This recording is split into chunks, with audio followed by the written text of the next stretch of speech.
ഇത് സെക്കൻഡ് പാർട്ടാണ്. First part കാണാത്തവർ എന്തായാലും ഈ സെക്കൻഡ് പാർട്ടിന്റെ ഡിസ്ക്രിപ്ഷനിൽ ഞാൻ ഫസ്റ്റ് പാർട്ടിന്റെ ലിങ്ക് കൊടുത്തിട്ടുണ്ട്. അത് കണ്ടിട്ട് ഇത് കാണുക, അല്ലെങ്കിൽ ഒന്നും മനസ്സിലാക്കില്ല. വീഡിയോക്ക് ഒന്ന് ലൈക്കും ചെയ്യുക. നമുക്ക് വീണ്ടും ബാക്കി ഭാഗത്തിലേക്ക് കിടക്കാം. ഇതെല്ലാം ലീന കൊച്ചു വളർത്തിക്കൊണ്ട് വന്നതാ സാറേ. അത് പറഞ്ഞുകൊണ്ട് ആന്റണി അവർക്ക് അരികിലേക്ക് നീങ്ങിയതും പെട്ടെന്നാണ് ബംഗ്ലാവിന് കുറച്ചു മാറി പറമ്പിലൂടെ ഒരു ജോലിക്കാരൻ കരഞ്ഞു വിളിച്ചുകൊണ്ട് ഓടി വന്നത്. പീറ്റർ സാറേ, ജോസഫ് സാറേ, അവിടെ അവിടെ. ഇതപ്പം വിറയിലും കൂടി സംസാരിക്കാൻ സാധിക്കാതെ അയാൾ അവിടെ തളർന്നിരുന്നപ്പോൾ അയാൾ ചൂണ്ടിക്കാട്ടിയ ദിക്കിലേക്ക് ഭദ്രയും കൂട്ടരും പാഞ്ഞു കഴിഞ്ഞിരുന്നു. അവിടെ റബ്ബർ ഷീറ്റ് പുകയ്ക്കുന്ന പുകപ്പുരയിൽ അവരെ കാത്തുന്ന പോലെ ഡോക്ടർ ലീനയുടെ അഴുകി തുടങ്ങിയ ശവശരീരം കിടപ്പുണ്ടായിരുന്നു. തേക്കിൻതോട്ടം ബംഗ്ലാവിന് കുറച്ചു മാറിയായിരുന്നു റബ്ബർ പുരയും പുകപ്പുരയും ഉണ്ടായിരുന്നത്. അവിടെ പുകപ്പുരയ്ക്കുള്ളിൽ ഷീറ്റുകൾ പുകയ്ക്കാനായി ചകിരിത്തുണ്ടുകൾ നിറയ്ക്കുന്ന വലിയ കുഴിക്കുള്ളിൽ അഴുകി തുടങ്ങിയ നിലയിൽ ഡോക്ടർ ലീനയുടെ മൃതശരീരം കിടക്കുന്നത് ഒരു ഞെട്ടലോടെയാണ് ഭദ്ര കണ്ടത്. ലീനയുടെ കൈകാലുകൾ കൂട്ടിക്കെട്ടിയ നിലയിലും വായ തുണി കുത്തി നിറച്ച രീതിയിലുമായിരുന്നു. തലയിലൂടെ രക്തമൊഴുകി കട്ട പിടിച്ചതിലൂടെ ഉറുമ്പുകൾ അരിച്ചു നടക്കുന്നത് ഭദ്ര നോക്കി നിന്നു. അഴുകിയ ശവത്തിന്റെ ദുർഗന്ധം അവിടെ പരന്നിരുന്നു. പുകപ്പുരയിലെ കുഴിയിൽ ചകിരി നിറയ്ക്കാനായി കുഴിയിലെ വേസ്റ്റ് നീക്കിയപ്പോഴാണ് അതിനിടയിലെ ജഡം പണിക്കാരൻ കണ്ടതും ഭയന്നോടിയതും. ഒറ്റ നോട്ടത്തിൽ തന്നെ ലീനയുടേത് കൊലപാതകമാണെന്ന് വ്യക്തം. ഒരുപാട് ചോദ്യങ്ങൾ അവസാനിപ്പിച്ചുകൊണ്ട് ലീനയും കൊല്ലപ്പെട്ടിരിക്കുന്നു. ഭദ്രയ്ക്ക് പുറകെ പുകപ്പുരയിലേക്ക് ഓടിയെത്തിയ പീറ്റർ ലീനയുടെ മൃതദേഹം കണ്ട് പരിസരം മറന്ന് പൊട്ടിക്കരഞ്ഞു. കൺമുന്നിൽ കാണുന്നത് വിശ്വസിക്കാൻ കഴിയാത്ത പോലെ ജോസഫൻ ഡോക്ടർ ലീനയുടെ ശവശരീരത്തിലേക്ക് പിന്നെയും പിന്നെയും നോക്കിക്കൊണ്ടേയിരുന്നു. ഫിലിപ്പ് തീരെ പ്രതീക്ഷിക്കാത്തതെന്തോ മുന്നിൽ കണ്ടതുപോലെ ഞെട്ടി പകച്ചുപോയിരുന്നു. തേക്കിത്തോട്ടം ബംഗ്ലാവിലെ ലീന ഡോക്ടർ കൊല്ലപ്പെട്ട നിലയിൽ ബംഗ്ലാവിനടുത്ത് തന്നെ ഉണ്ടായിരുന്നു എന്ന വാർത്ത തീ പോലെ തെന്മലയാകെ പടർന്ന് വളരെ പെട്ടെന്നായിരുന്നു. ജേക്കപ്പച്ചനൊപ്പം കാണാതെ എന്ന് എല്ലാവരും വിശ്വസിച്ചിരുന്ന ലീന ബംഗ്ലാവിനടുത്ത് തന്നെ കൊല്ലപ്പെട്ടുകിടുന്നത് നാട്ടുകാരിൽ പല സംശയങ്ങളുണ്ടാക്കി. കുറഞ്ഞ സമയം കൊണ്ട് കൂടുതൽ കഥകൾ ലീനയെയും അച്ഛനെയും ചേർത്ത് നാട്ടിൽ പ്രചരിച്ചു. അതിൽ ഏറ്റവും പ്രചാരം നേടിയത് ജേക്കപ്പച്ചനുമായി അവിഹിതം പുലർത്തിയതിന് ലീനയെയും അച്ഛനെയും ജോസഫൻ ഡോക്ടറും കുടുംബവും വകവരുത്തിയെന്നതായിരുന്നു. അപ്പോഴും അവർ ചിന്തിക്കാൻ മറന്നുപോയൊരു കാര്യമുണ്ടായിരുന്നു. അച്ഛനൊപ്പം തന്നെ പോലീസുകാർ കണ്ടെടുത്ത ആ 4 ശവശരീരങ്ങൾ എങ്ങനെ സെമിത്തേരിയിൽ വന്നു എന്ന്. അതിനു പുറകിലുള്ള ഇനിയും പുറത്തു വരാത്ത രഹസ്യം എന്തെന്ന്. രാത്രിയായപ്പോഴേക്കും ഗസ്റ്റ് ഹൗസിലെ പുൽത്തകടിയിൽ ഉത്തരം കിട്ടാത്ത അനേകം ചോദ്യങ്ങൾക്കുള്ള ഉത്തരം തേടി ഭദ്ര ഇരിക്കുമ്പോഴാണ് CI രാജീവും കൂട്ടരും അവളുടെ അരികിലേക്ക് എത്തിയത്. ഇരിക്കൂ എല്ലാവരും. ഇരിപ്പിടങ്ങൾ ചൂണ്ടിക്കാട്ടി ഭദ്ര പറയുമ്പോൾ ഷാനവാസ് ശ്രദ്ധിച്ചിരുന്നു ഭദ്രയുടെ ശബ്ദത്തിലെ തളർച്ച. മേഡം എന്തു പറ്റി? മേഡം ആകെ തളർന്നതുപോലെ.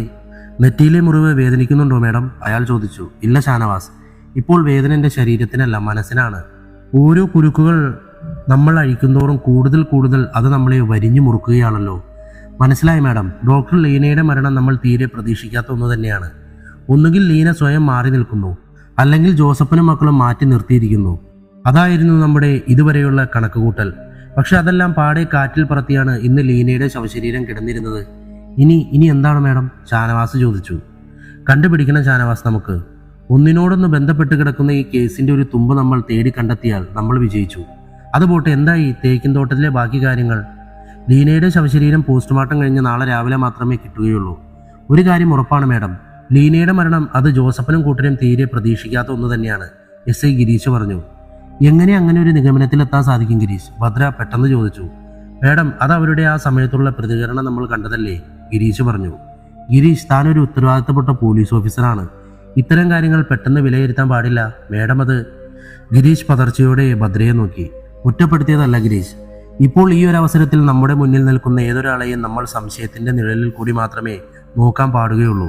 ശരിയാണ് മാഡം പറഞ്ഞത്. രാജീവ് ഭദ്രയെ പിന്താങ്ങി. ഇപ്പോൾ തന്നെ നോക്കൂ, നമ്മൾ രാവിലെ ചെന്നപ്പോൾ ജോസഫൻ ഡോക്ടറെ നമ്മൾ നേരിട്ടത് വളരെ തൻ്റെ ഇടത്തോടെയാണ്.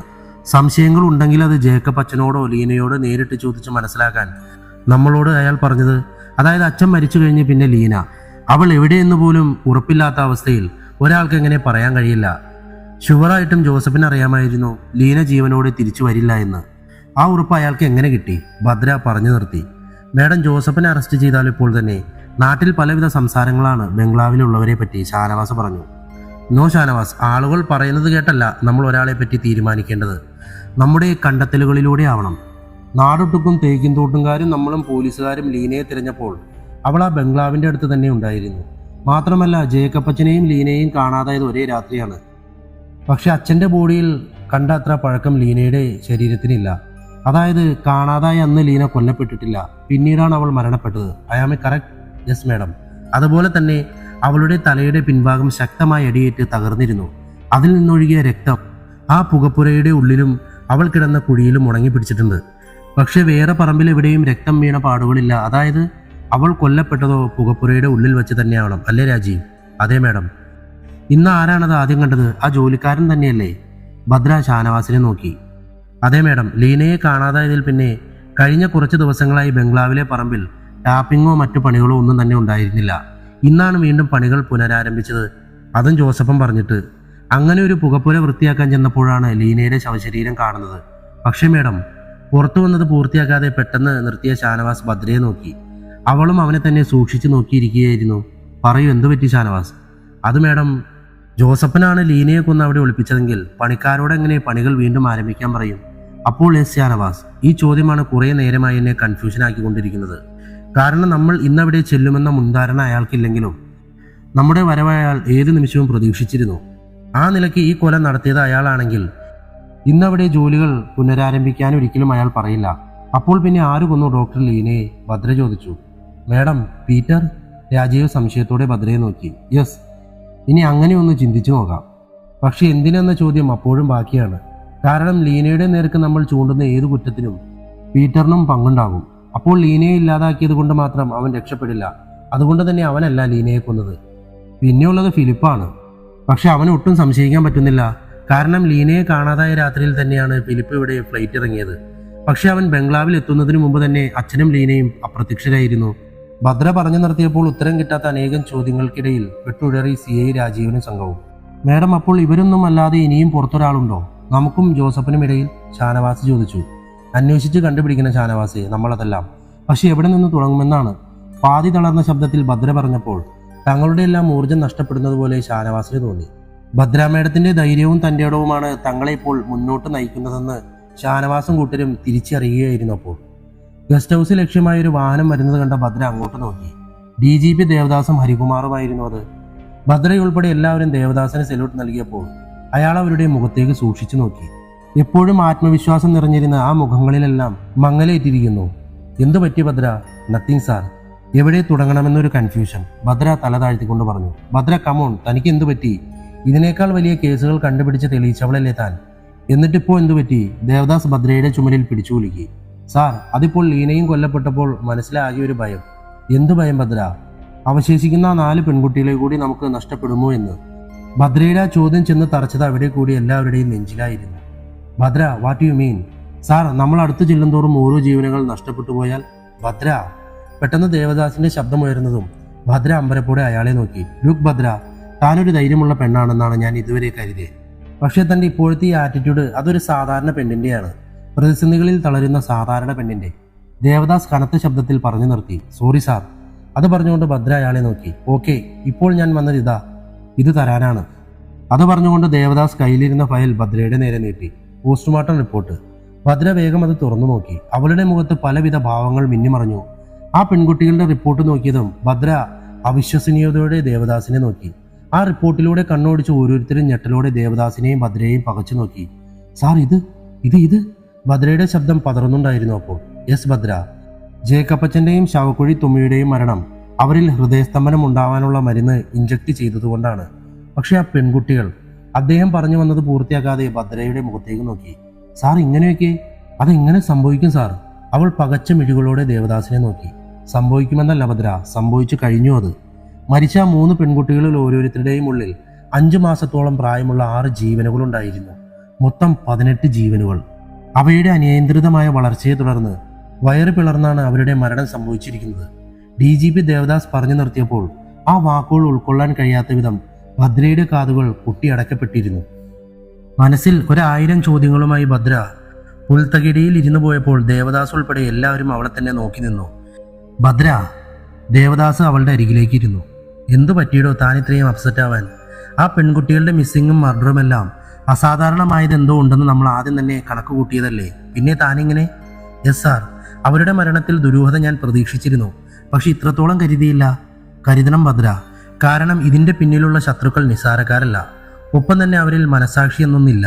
അറിയാം സാർ, എന്നാലും ഇതെങ്ങനെയാണ് സാർ? ഒരാളിൽ ചിലപ്പോൾ ഇതുപോലെ അപൂർവമായി 6-7 കുട്ടികളൊക്കെ ഉണ്ടാവാറുണ്ട്, സമ്മതിച്ചു. പക്ഷേ ഇത് ഒരേ സമയം 3 പേരിൽ ഭദ്ര തന്റെ മനസ്സിലെ സംശയങ്ങൾ ദേവദാസിന് മുമ്പിൽ ഉടഞ്ഞിട്ടു. ഈ പോസ്റ്റ്മോർട്ടം റിപ്പോർട്ടിൽ തന്നിൽ ഇത്തരം ധാരാളം സംശയങ്ങൾ ഉണ്ടാകുമെന്ന് എനിക്കറിയാമായിരുന്നു ഭദ്ര. അതുകൊണ്ട് തന്നെയാണ് തനിക്ക് തന്റെ മനസ്സിലുള്ള സംശയങ്ങൾ മുഴുവനും ചോദിക്കാനും ക്ലിയർ ചെയ്യാനും ഒരാളെ ഞാൻ ഇങ്ങോട്ട് ക്ഷണിച്ചത്. അത് ആരാണെന്ന ഭാവത്തിൽ ഭദ്ര ദേവദാസിനെ നോക്കി. ഹരികുമാർ അദ്ദേഹം എവിടെ എത്തിയെന്ന് വിളിച്ചു നോക്കിയേ, ദേവദാസ് ഹരിയോട് നിർദ്ദേശിച്ചു. ഹരികുമാർ ഫോണിൽ ആരെയോ വിളിക്കാൻ ശ്രമിക്കുന്നതിന്റെ ഇടയിൽ വളവ് തിരിഞ്ഞ് വെളിച്ചം ഗസ്റ്റ് ഹൗസിന്റെ മുറ്റത്തേക്ക് കയറി വന്നു.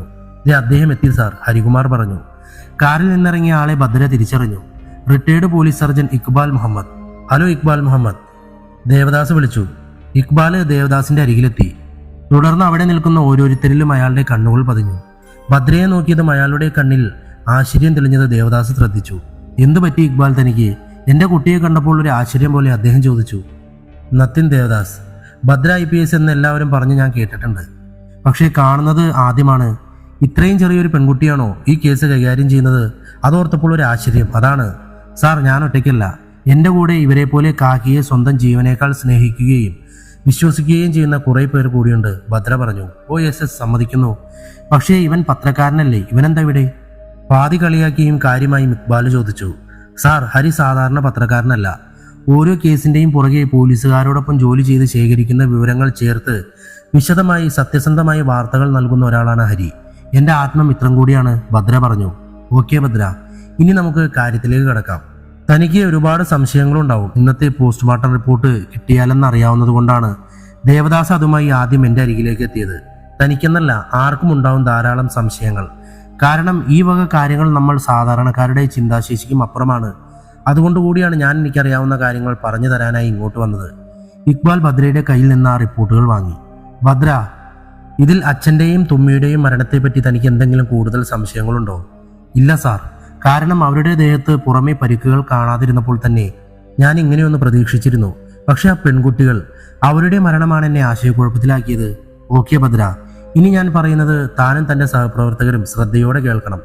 കാരണം നിങ്ങളുടെ സംശയങ്ങൾക്കുള്ള ഉത്തരങ്ങളും നിങ്ങളുടെ മുന്നോട്ടുള്ള അന്വേഷണത്തെ സഹായിക്കുകയും ചെയ്യുന്ന കാര്യങ്ങളാണ് ഞാനിനി പറയാൻ പോകുന്നത്. യെസ് സാർ, സാധാരണ ഒരു പരീക്ഷണമല്ല ഈ കേസിലെ പ്രതികൾ ഈ പെൺകുട്ടികളിൽ നടത്തിയിരിക്കുന്നതെന്ന് വ്യക്തമാണ്. കാരണം ഈ മരിച്ച പെൺകുട്ടികളെല്ലാം തന്നെ 18നും 20നും ഇടയിൽ പ്രായമുള്ളവരാണല്ലേ? അതെ സാർ, ഷാനവാസ് പറഞ്ഞു. അതായത് ഇത്ര ചെറുപ്രായത്തിൽ, അതും ശരിയായ പോഷക ആഹാരമോ മറ്റു വളർച്ചാ ഘട്ടങ്ങളോ കൃത്യമായി ലഭിക്കാത്ത ഈ കുട്ടികളെ ഇങ്ങനൊരു പരീക്ഷണത്തിനായി സജ്ജമാക്കിയിരിക്കുന്നത് ധാരാളം പരീക്ഷണങ്ങൾ ഇവരിൽ നടത്തി തന്നെയാണ്. പലവിധ മരുന്നുകൾ പലപ്പോഴായി ഇവരിൽ പരീക്ഷിക്കപ്പെട്ടിട്ടുണ്ട്. അവയിൽ പലതും നമ്മുടെ രാജ്യത്ത് നിരോധിച്ചതും മറ്റു പലതും നിർമ്മിക്കാൻ പോലും അനുവാദമില്ലാത്തവയുമാണ്. അതായത് ഒരു തരത്തിലല്ലെങ്കിൽ മറ്റൊരു തരത്തിൽ ഈ മരുന്നുകളെല്ലാം തന്നെ മനുഷ്യജീവന ആപത്താണ്. ഇക്ബാൽ മുഹമ്മദ് തുടർന്നു. എക്സ്ക്യൂസ് മീ സാർ, അദ്ദേഹത്തിന്റെ സംഭാഷണത്തിന്റെ ഇടയ്ക്ക് പെട്ടെന്ന് ഭദ്ര കയറി. സാർ, ഒരു സംശയം. ഇവിടെ നിരോധിച്ച മരുന്നുകൾ വിദേശ രാജ്യങ്ങളിൽ ലഭ്യമല്ലേ? അതായത് US പോലുള്ള രാജ്യങ്ങളിൽ? ഷുവർ ഭദ്ര, അവിടെ ലഭ്യമാണെന്ന് മാത്രമല്ല പലതരം പരീക്ഷണങ്ങൾ നിയമവിധേയമല്ലാതെ തന്നെ അവിടെയെല്ലാം നടക്കുന്നുമുണ്ട്. ഇതിന്റെ ഒരു പ്രത്യേകത എന്തെന്ന് വെച്ചാൽ, ആദ്യഘട്ട പരീക്ഷണങ്ങൾ ഈ പെൺകുട്ടികൾ അതിജീവിച്ചാൽ അവരിൽ കൂടുതൽ പരീക്ഷണങ്ങൾ നടത്താം. ആ പരീക്ഷണങ്ങളിൽ പരാജയപ്പെടുന്നവരാണ് ഈ പെൺകുട്ടികളെ പോലെ ദാരുണമായി കൊല്ലപ്പെടുന്നത്. സാർ, ഒന്നുകൂടി വ്യക്തമായി പറയുമോ? ഭദ്ര ഇക്ബാലിനോട് ആവശ്യപ്പെട്ടു. അതായത് ആദ്യഘട്ട പരീക്ഷണങ്ങളെല്ലാം തന്നെ നടന്നിട്ടുണ്ടാവുക പുറം രാജ്യങ്ങളിൽ എവിടെയെങ്കിലും വച്ചിട്ടാവും.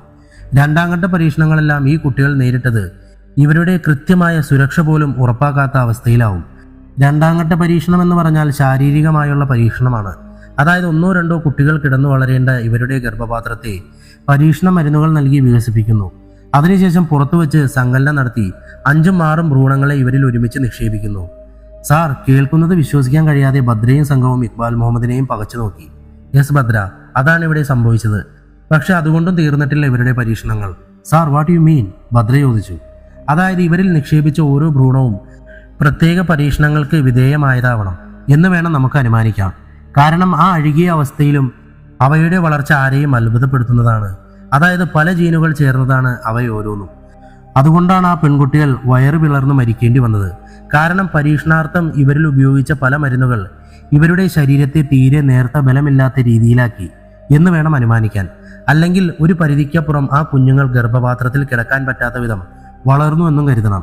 എങ്ങനെയാണെങ്കിലും ഇതിന്റെ കൂടുതൽ വിവരങ്ങൾ കൃത്യമായി നമുക്ക് ലഭിക്കണമെങ്കിൽ ഉടനെ തന്നെ നിങ്ങൾ യഥാർത്ഥ പ്രതിയെ പിടികൂടണം. മാത്രമല്ല, ഇത്തരം പരീക്ഷണം വിജയിച്ചാൽ അതിലൂടെ ജനിക്കുന്ന കുട്ടികൾ ഒരുപക്ഷെ നാളെ ഈ നാടിന് പോലും അപകടമായി തീരും. പിന്നെ ഇനിയും അവശേഷിക്കുന്ന പെൺകുട്ടികൾ ഇപ്പോൾ ഏതവസ്ഥയിലാവുമെന്ന് നമുക്കൊരാൾക്കും അനുമാനിക്കാൻ കൂടി സാധിക്കില്ല. ഇങ്ങനെ പലതരം ജീനുകൾ ചേർത്ത ഒരു കുട്ടിയാണ് അവരുടെ ലക്ഷ്യമെങ്കിൽ എന്തിനാണ് അവർ ഒരാളിൽ തന്നെ 6 കുട്ടികളെ നിക്ഷേപിക്കണം? ഒന്നുപോരെ? നല്ല ചോദ്യം ഭദ്ര. കുറഞ്ഞ ചെലവിൽ കൂടുതൽ വിത്തുൽപാദനം എന്ന് പറയുന്നത് പോലെ ഇതിന്റെ പുറകിൽ അവർക്ക് എന്തെങ്കിലും ലക്ഷ്യം കാണും തീർച്ച. പിന്നൊരു കാര്യം കൂടി, ഇത്തരം പരീക്ഷണങ്ങൾ മനുഷ്യരിൽ നടത്തുന്നതിന് മുമ്പേ അവരാദ്യം പരീക്ഷിച്ചിട്ടുണ്ടാവുക ഏതെങ്കിലും മൃഗങ്ങളിലായിരിക്കും. മിക്കവാറും അത് പശുക്കളിലാകാനാണ് സാധ്യത കൂടുതൽ. ഇക്ബാൽ മുഹമ്മദ് പറഞ്ഞു നിർത്തിയതും ഭദ്രയുടെ മനസ്സിൽ തേക്കിൻതോട്ടം ബംഗ്ലാവിൽ വെച്ച് കണ്ട പശുവിന്റെ കാര്യം ഓർമ്മയിലെത്തി. അതെ സാർ, താങ്കൾ പറഞ്ഞത് ശരിയാണ്. അവരുടെ പരീക്ഷണം അത് പശുക്കളിലായിരുന്നു. ഭദ്ര, നിങ്ങൾ കണ്ടിരുന്നു അത്തരം പശുക്കളെ? ദേവദാസ് ചോദിച്ചു. യെസ് സാർ, തേക്കിൻതോട്ടം ബംഗ്ലാവിലുണ്ട് കുറച്ച് പശുക്കൾ. മറ്റുള്ളവയിൽ നിന്ന് അവയ്ക്കെന്തോ പ്രത്യേകതയുള്ളതായിട്ട് എനിക്ക് തോന്നിയിട്ടുണ്ട്. ഇപ്പോൾ മനസ്സിലായി അവയുടെ പ്രത്യേകത എന്തെന്ന്. എന്താണ് ആ പ്രത്യേകത?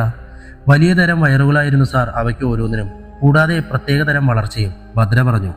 അതേ മേഡം, ആ പശുക്കളെല്ലാം ലീനയുടേതാണെന്ന് അവിടുത്തെ ജോലിക്കാരൻ രാവിലെ പറഞ്ഞിരുന്നു, ഷാനവാസ് പറഞ്ഞു. ഓക്കെ ദേവദാസ്, അപ്പോൾ വേണ്ടത്ര തെളിവുകൾ നിങ്ങളുടെ കയ്യിലുണ്ട് പ്രതികളെ പിടിക്കാൻ. അപ്പോൾ എത്രയും പെട്ടെന്ന് അവരെ അറസ്റ്റ് ചെയ്യാൻ നോക്കൂ. കൂടുതൽ അപകടങ്ങൾ ഉണ്ടാകുന്നതിന് മുമ്പ് തന്നെ. എൻ്റെ സഹായം എന്തെങ്കിലും വേണമെങ്കിൽ പറഞ്ഞാൽ മതി. ഓക്കെ ഇക്ബാൽ, ദേവദാസ് പറഞ്ഞതും യാത്ര പറഞ്ഞ് ഇക്ബാൽ മുഹമ്മദ് പോയി.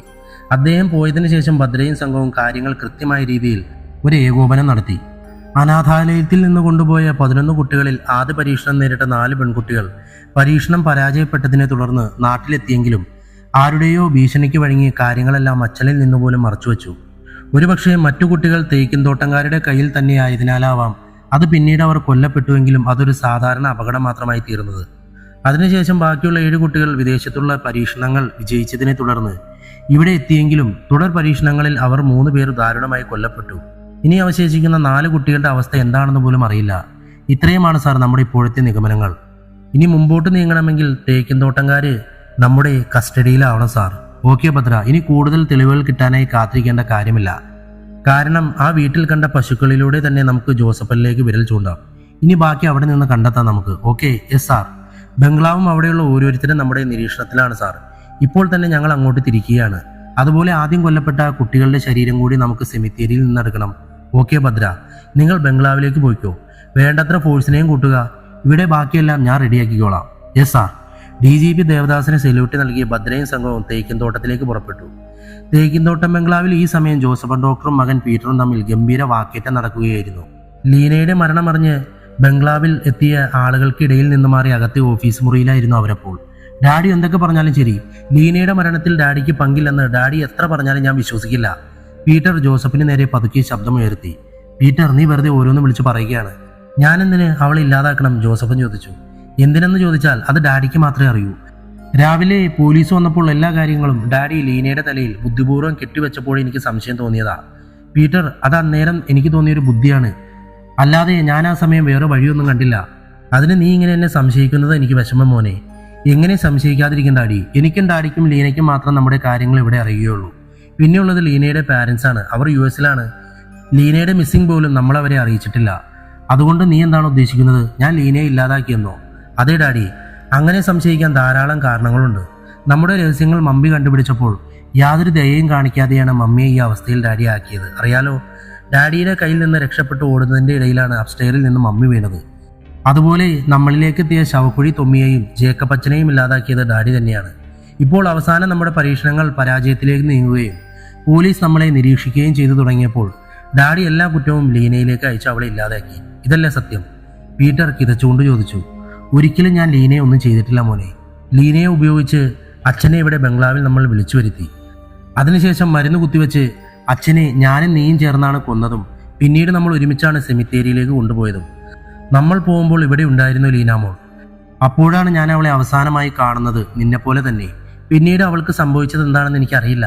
നമുക്കിടയിൽ നമ്മൾ അറിയാതെ ആരും ഉണ്ട് മോനെ, നീയാണ് സത്യം.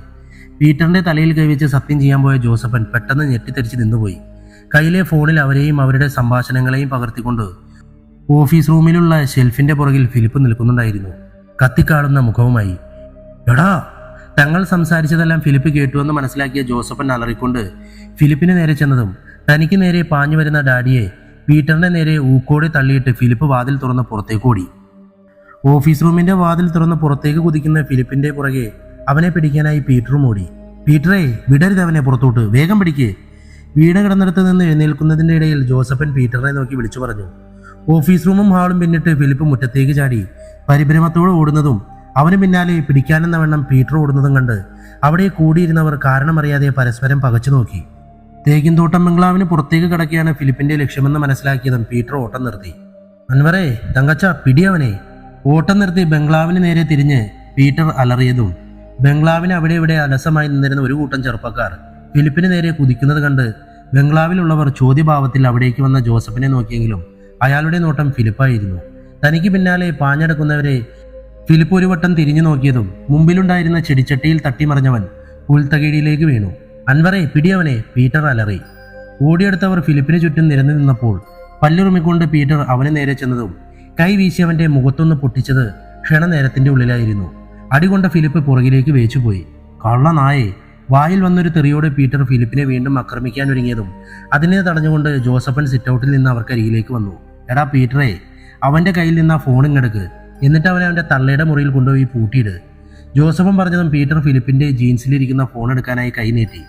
ആ സമയത്ത് സർവ്വശക്തിയും ഉപയോഗിച്ച് ഫിലിപ്പ് പീറ്ററിനെ പുറകിലേക്ക് തള്ളി.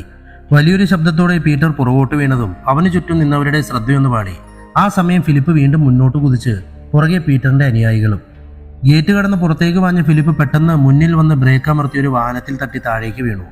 അപ്രതീക്ഷിതമായി പോലീസ് വാഹനം ബ്രേക്ക് അമർത്തിയപ്പോൾ ഭദ്രയുടെ തല വണ്ടിയുടെ മുന്നിലിടിച്ചു. അവളുടെ നെറ്റിയിലെ മുറിവിൽ ചോര കിനിഞ്ഞു. മേഡത്തിന് എന്തെങ്കിലും പറ്റിയോ എന്ന ഷാനവാസിന്റെ ചോദ്യത്തെ അവഗണിച്ചവൾ വേഗം വണ്ടിയിൽ നിന്നിറങ്ങി. വണ്ടിയുടെ ബോണറ്റിൽ പിടിച്ചെഴുന്നേൽക്കാൻ ശ്രമിക്കുന്ന ഫിലിപ്പിനെ കണ്ടതും അവളുടെ കണ്ണുകൾ തിളങ്ങി. പെട്ടെന്ന് അവനെ പിടിക്കാൻ ഓടി വന്ന് അവന്റെ മുന്നിൽ പോലീസിനെ കണ്ട് പതറിപ്പോയ പീറ്ററിന്റെ ആളുകളെ ഭദ്ര കണ്ടു. ഷാനവാസ്, പിടിക്കവരെ! ഭദ്ര പറഞ്ഞത് ഗുണ്ടകൾ നാലുപാടും ചിതറിയോടി. അവരുടെ കൂടെ ഇരുളിൽ മറയുന്ന പീറ്ററിന്റെയും ജോസഫിന്റെയും അവ്യക്തമായ രൂപം കണ്ടതും ഷാനവാസും രാജീവും അവർക്ക് നേരെ കുതിച്ചു. രാജീവ്, ഷാനവാസ്, വിടരുതൊരാളെയും! പീറ്ററിനെയും ജോസഫിനെയും നമുക്ക് വേണം! ഭദ്ര അലറിക്കൊണ്ട് മുന്നോട്ട് കുതിക്കാനൊരുങ്ങിയതും പെട്ടെന്ന് ഫിലിപ്പ് അവളുടെ കയ്യിൽ കയറി പിടിച്ചു. വെട്ടിത്തിരിഞ്ഞ ഭദ്ര കണ്ടു തന്റെ നേരെ മൊബൈൽ ഫോൺ നീട്ടി നിൽക്കുന്ന ഫിലിപ്പിനെ. ഇതിലുണ്ട് മേഡം നിങ്ങൾ അന്വേഷിക്കുന്ന കാര്യങ്ങളൊക്കെയും, അവൻ പറഞ്ഞു. ഫിലിപ്പ് സംസാരിക്കുന്നത് എന്തിനെക്കുറിച്ചാണെന്നൊരു സംശയത്തോടെ ഭദ്ര അവന്റെ കയ്യിൽ നിന്ന് ഫോൺ വാങ്ങി. ഭദ്ര മേഡം! പെട്ടെന്ന് പോലീസുകാരിൽ ഒരാൾ ഭദ്രയെ വിളിച്ചലറിയതും ഭദ്ര വെട്ടിത്തിരിഞ്ഞു. പെട്ടെന്ന് അവളുടെ ചെവിക്കരികിലൂടെ വടിവാൾ മൂളിപ്പോയി. ഫിലിപ്പ് ഞെട്ടി. ഭദ്രയ്ക്ക് നേരെ വടിവാൾ വീശിയെടുത്ത രണ്ടാളുകളെ കണ്ടു. തനിക്ക് നേരെ വടിവാൾ വീശിയവനെ ഭദ്രയൊന്ന് നോക്കിയതും മിന്നൽ വേഗത്തിൽ അവളുടെ കാലുകൾ വായുവിൽ ഉയർന്നതാണു. അമ്മേ! അമർത്തിയ നിലവിളിയോടെ അടിവയർ പൊത്തിയ അയാൾ നിലത്തേക്ക് ഊർന്നു വീഴുന്നത് കണ്ട ഫിലിപ്പ് അയാളെ പകച്ചു നോക്കിയപ്പോൾ കണ്ടു അയാളുടെ വസ്ത്രം നനച്ചുകൊണ്ട് മൂത്രം നിലത്തേക്ക് ഒഴുകി പരക്കുന്നത്. ദ്രുതഗതിയിൽ ഭദ്രയുടെ കൈകാലുകൾ വായുവിലൂടെ പലവട്ടം ഉയർന്നു താണതും രണ്ടാമനും അടിപതറി നിലത്ത് വീണു. ഇവരെ എടുത്ത് വണ്ടിയിലേക്ക് ഇടണോ? ഓടിയെടുത്ത കോൺസ്റ്റബിളിനോട് ഭദ്ര പറഞ്ഞത് കേട്ട് ഫിലിപ്പ് ആരാധനയോടെ അവളെ നോക്കി. തന്നേക്കാൾ പ്രായം കുറഞ്ഞൊരു പെണ്ണാണ് മിന്നൽ വേഗത്തിൽ ശക്തരായ രണ്ടുപേരെ അടിച്ചിട്ടത്. താനോ ഓടുകയായിരുന്നു അല്പം മുമ്പ്. ഇവരുടെ കയ്യിൽ നിന്ന് പ്രാണരക്ഷാർത്ഥം അവനോർത്തു. മേഡം, ജോസഫൻ എവിടെ പോയെന്ന് കണ്ടെത്താൻ പറ്റിയില്ല. പീറ്ററിനെ നിലത്തൂടെ വലിച്ചഴിച്ചു കൊണ്ടുവന്ന് ഗിരീഷ് പറഞ്ഞു. പീറ്ററിന്റെ മുഖം അടികൊണ്ട് ചുവന്നിരുന്നു. കയ്യിൽ കിട്ടിയപാടെ ഗിരീഷ് രണ്ടെണ്ണം അവനിട്ട് പൊട്ടിച്ചെന്ന് ഭദ്രയ്ക്ക് മനസ്സിലായി. ഏക്കർ കണക്കിന് പരന്നു കിടക്കുന്ന ഈ പറമ്പിന്റെ ഉള്ളിൽ തന്നെ അവനുണ്ടാകും ഗിരീഷെ. ഭദ്ര പറഞ്ഞു നിർത്തിയപ്പോൾ തന്നെ ഷാനവാസും ഗിരീഷും മടങ്ങി വന്നു. അവരുടെ മുഖത്ത് നിരാശ നിറഞ്ഞിരുന്നു. സോറി മേഡം, അവനെ കണ്ടെത്താൻ പറ്റിയില്ല. ഇവിടെ മുഴുവനും തിരഞ്ഞു ഞങ്ങൾ, പക്ഷെ എവിടെ മറിഞ്ഞെന്ന് രാത്രിയിൽ കണ്ടുപിടിക്കാൻ പറ്റുന്നില്ല. ഇറ്റ്സ് ഓക്കെ രാജീവ്, തൽക്കാലം നമ്മുടെ കയ്യിൽ ഇവനുണ്ടല്ലോ, ഇവനെ കൊണ്ട് പറയിപ്പിക്കാം നമുക്ക് കാര്യങ്ങളെല്ലാം. പീറ്ററിനിട്ട് പൊട്ടിച്ചുകൊണ്ട് ഭദ്ര പറഞ്ഞു. ഇന്ന് കുറച്ചധികം പോലീസുകാർ ഇവിടെ നിൽക്കട്ടെ. ഈ പരിസരം വിട്ടു പോകാൻ ജോസഫിന് പറ്റരുത്. ഗിരീഷ്, ഷാനവാസ് നിങ്ങളും ഈ രാത്രിയിൽ ഇവിടെ ഉണ്ടാവണം, ഭദ്ര പറഞ്ഞു. Yes madam. ഹരി എവിടെ ഷാനവാസ്? പെട്ടെന്ന് ഭദ്ര ചോദിച്ചു. മാഡം, ഹരി ഇവിടെ ഉണ്ടായിരുന്നല്ലോ. അത് പറഞ്ഞുകൊണ്ട് രാജീവൻ ചുറ്റും നോക്കിയതും പെട്ടെന്ന് കുറച്ചു ദൂരെ നിന്നൊരു അലറിക്കരച്ചിൽ അവിടെ മുഴങ്ങി. പ്രാണൻ ശരീരത്തിൽ നിന്നും വേർപെടുന്ന പോലെയുള്ള അലർച്ചയിൽ ഭദ്രയും കൂട്ടരും നടങ്ങി. ബംഗ്ലാവിൽ ഉണ്ടായിരുന്നവരെല്ലാം ഞെട്ടിവിറച്ചുപോയി അലർച്ച കേട്ട്. ഷാനവാസ് വിളിച്ചുകൊണ്ട് ഭദ്രയും ഗിരീഷും ശബ്ദം കേട്ടിടത്തേക്ക് കുതിച്ചപ്പോൾ പീറ്ററിന്റെയും അനുയായികളുടെയും കയ്യിൽ വിലങ്ങിട്ട് മുറുക്കി അവർക്കരികിൽ കാവലിനെ ആളെയാക്കി രാജീവും കുതിച്ചു ശബ്ദം കേട്ടിടത്തേക്ക്. ബംഗ്ലാവിൽ നിന്ന് കുറച്ചു മാറി ഒരിടത്തു നിന്നാണ് ശബ്ദം കേട്ടത്. ആരോ പറയുന്നത് കേട്ട ഭദ്രയും കൂട്ടരും നാലുപാട് നോക്കി മുന്നോട്ട് കുതിച്ചു. ഭദ്ര മേഡം, ദാ ഇവിടെയാണ്. പെട്ടെന്ന് ഹരികുമാറിന്റെ ശബ്ദം കേട്ട് ഭദ്ര നിന്നു. കുറച്ചു ദൂരെ ഒരിടത്ത് കൈ ചൂണ്ടി ഹരി നിൽക്കുന്നത് കണ്ട ഭദ്ര അങ്ങോട്ട് ചെന്നു. അവിടെ ചോരയിൽ കുളിച്ച് നിലത്ത് കിടന്ന് പിടയുന്ന രൂപം കണ്ടതും ഭദ്ര ഞെട്ടി. ജോസഫൻ! ഡോക്ടർ ജോസഫന്റെ ശരീരമാകെ വെട്ടി പരിക്കേൽപ്പിച്ചിരിക്കുന്നു. അയാളുടെ 2 കൈവിരലുകൾ വെട്ടേറ്റ് നിലത്ത് കിടക്കുന്നുണ്ടായിരുന്നു. ഭദ്രയുടെ കണ്ണുകൾ നാലുപാടും സഞ്ചരിച്ചു. കഥയിലില്ലാത്ത ഇതാരാ? പുതിയൊരാള്. ആരാണ് ജോസഫിനെ വെട്ടി പരിക്കേൽപ്പിച്ച് കൊല്ലാറാക്കിയത്? ചുറ്റും കൂടി നിന്ന ഓരോ മുഖങ്ങളിലും ഭദ്രയുടെ മിഴികൾ ആഴ്ന്നിറങ്ങി. അല്പപ്രാണൻ ബാക്കിയുള്ള ജോസഫിനെയും വഹിച്ചുകൊണ്ട് പോലീസ് ജീപ്പ് ആശുപത്രി ലക്ഷ്യമാക്കി നീങ്ങുമ്പോഴും ഭദ്രയുടെ മനസ്സിൽ ആ ചോദ്യം ബാക്കി നിന്നു. ആരാണ്? ഇതുവരെ രംഗത്ത് വരാത്തൊരു ശത്രു കൂടി ഉണ്ടല്ലോ ഈ കഥയിൽ. അവളുടെ ചുണ്ടുകൾ പിറുപിറുത്തു. ഭദ്രയും ഷാനവാസും മാറി മാറി ചോദിച്ചിട്ടും പറഞ്ഞതിൽ കൂടുതലൊന്നും പറയാൻ പീറ്റർ കൂട്ടാക്കിയില്ല. ഷാനവാസിന്റെ അടിയേറ്റ് പീറ്ററിന്റെ ശരീരം ചുവന്നു തടിച്ചിരുന്നു പലയിടത്തും. മാഡം, ജോസഫിനും ഇവനും തമ്മിൽ നടന്ന സംഭാഷണങ്ങളിൽ നമ്മൾ കേട്ട ആ കാര്യങ്ങൾ മാത്രമാണ് ഇത്ര നേരമായിട്ടും ഇവൻ സമ്മതിച്ചത്. കൂടുതലൊന്നും തന്നെ ഇവനിങ്ങനെ ചോദിച്ചാൽ പറയുമെന്ന് എനിക്ക് തോന്നുന്നില്ല. ഷാനവാസ് പീറ്ററെ നോക്കി പല്ലു കടിച്ചുകൊണ്ട് പറഞ്ഞു.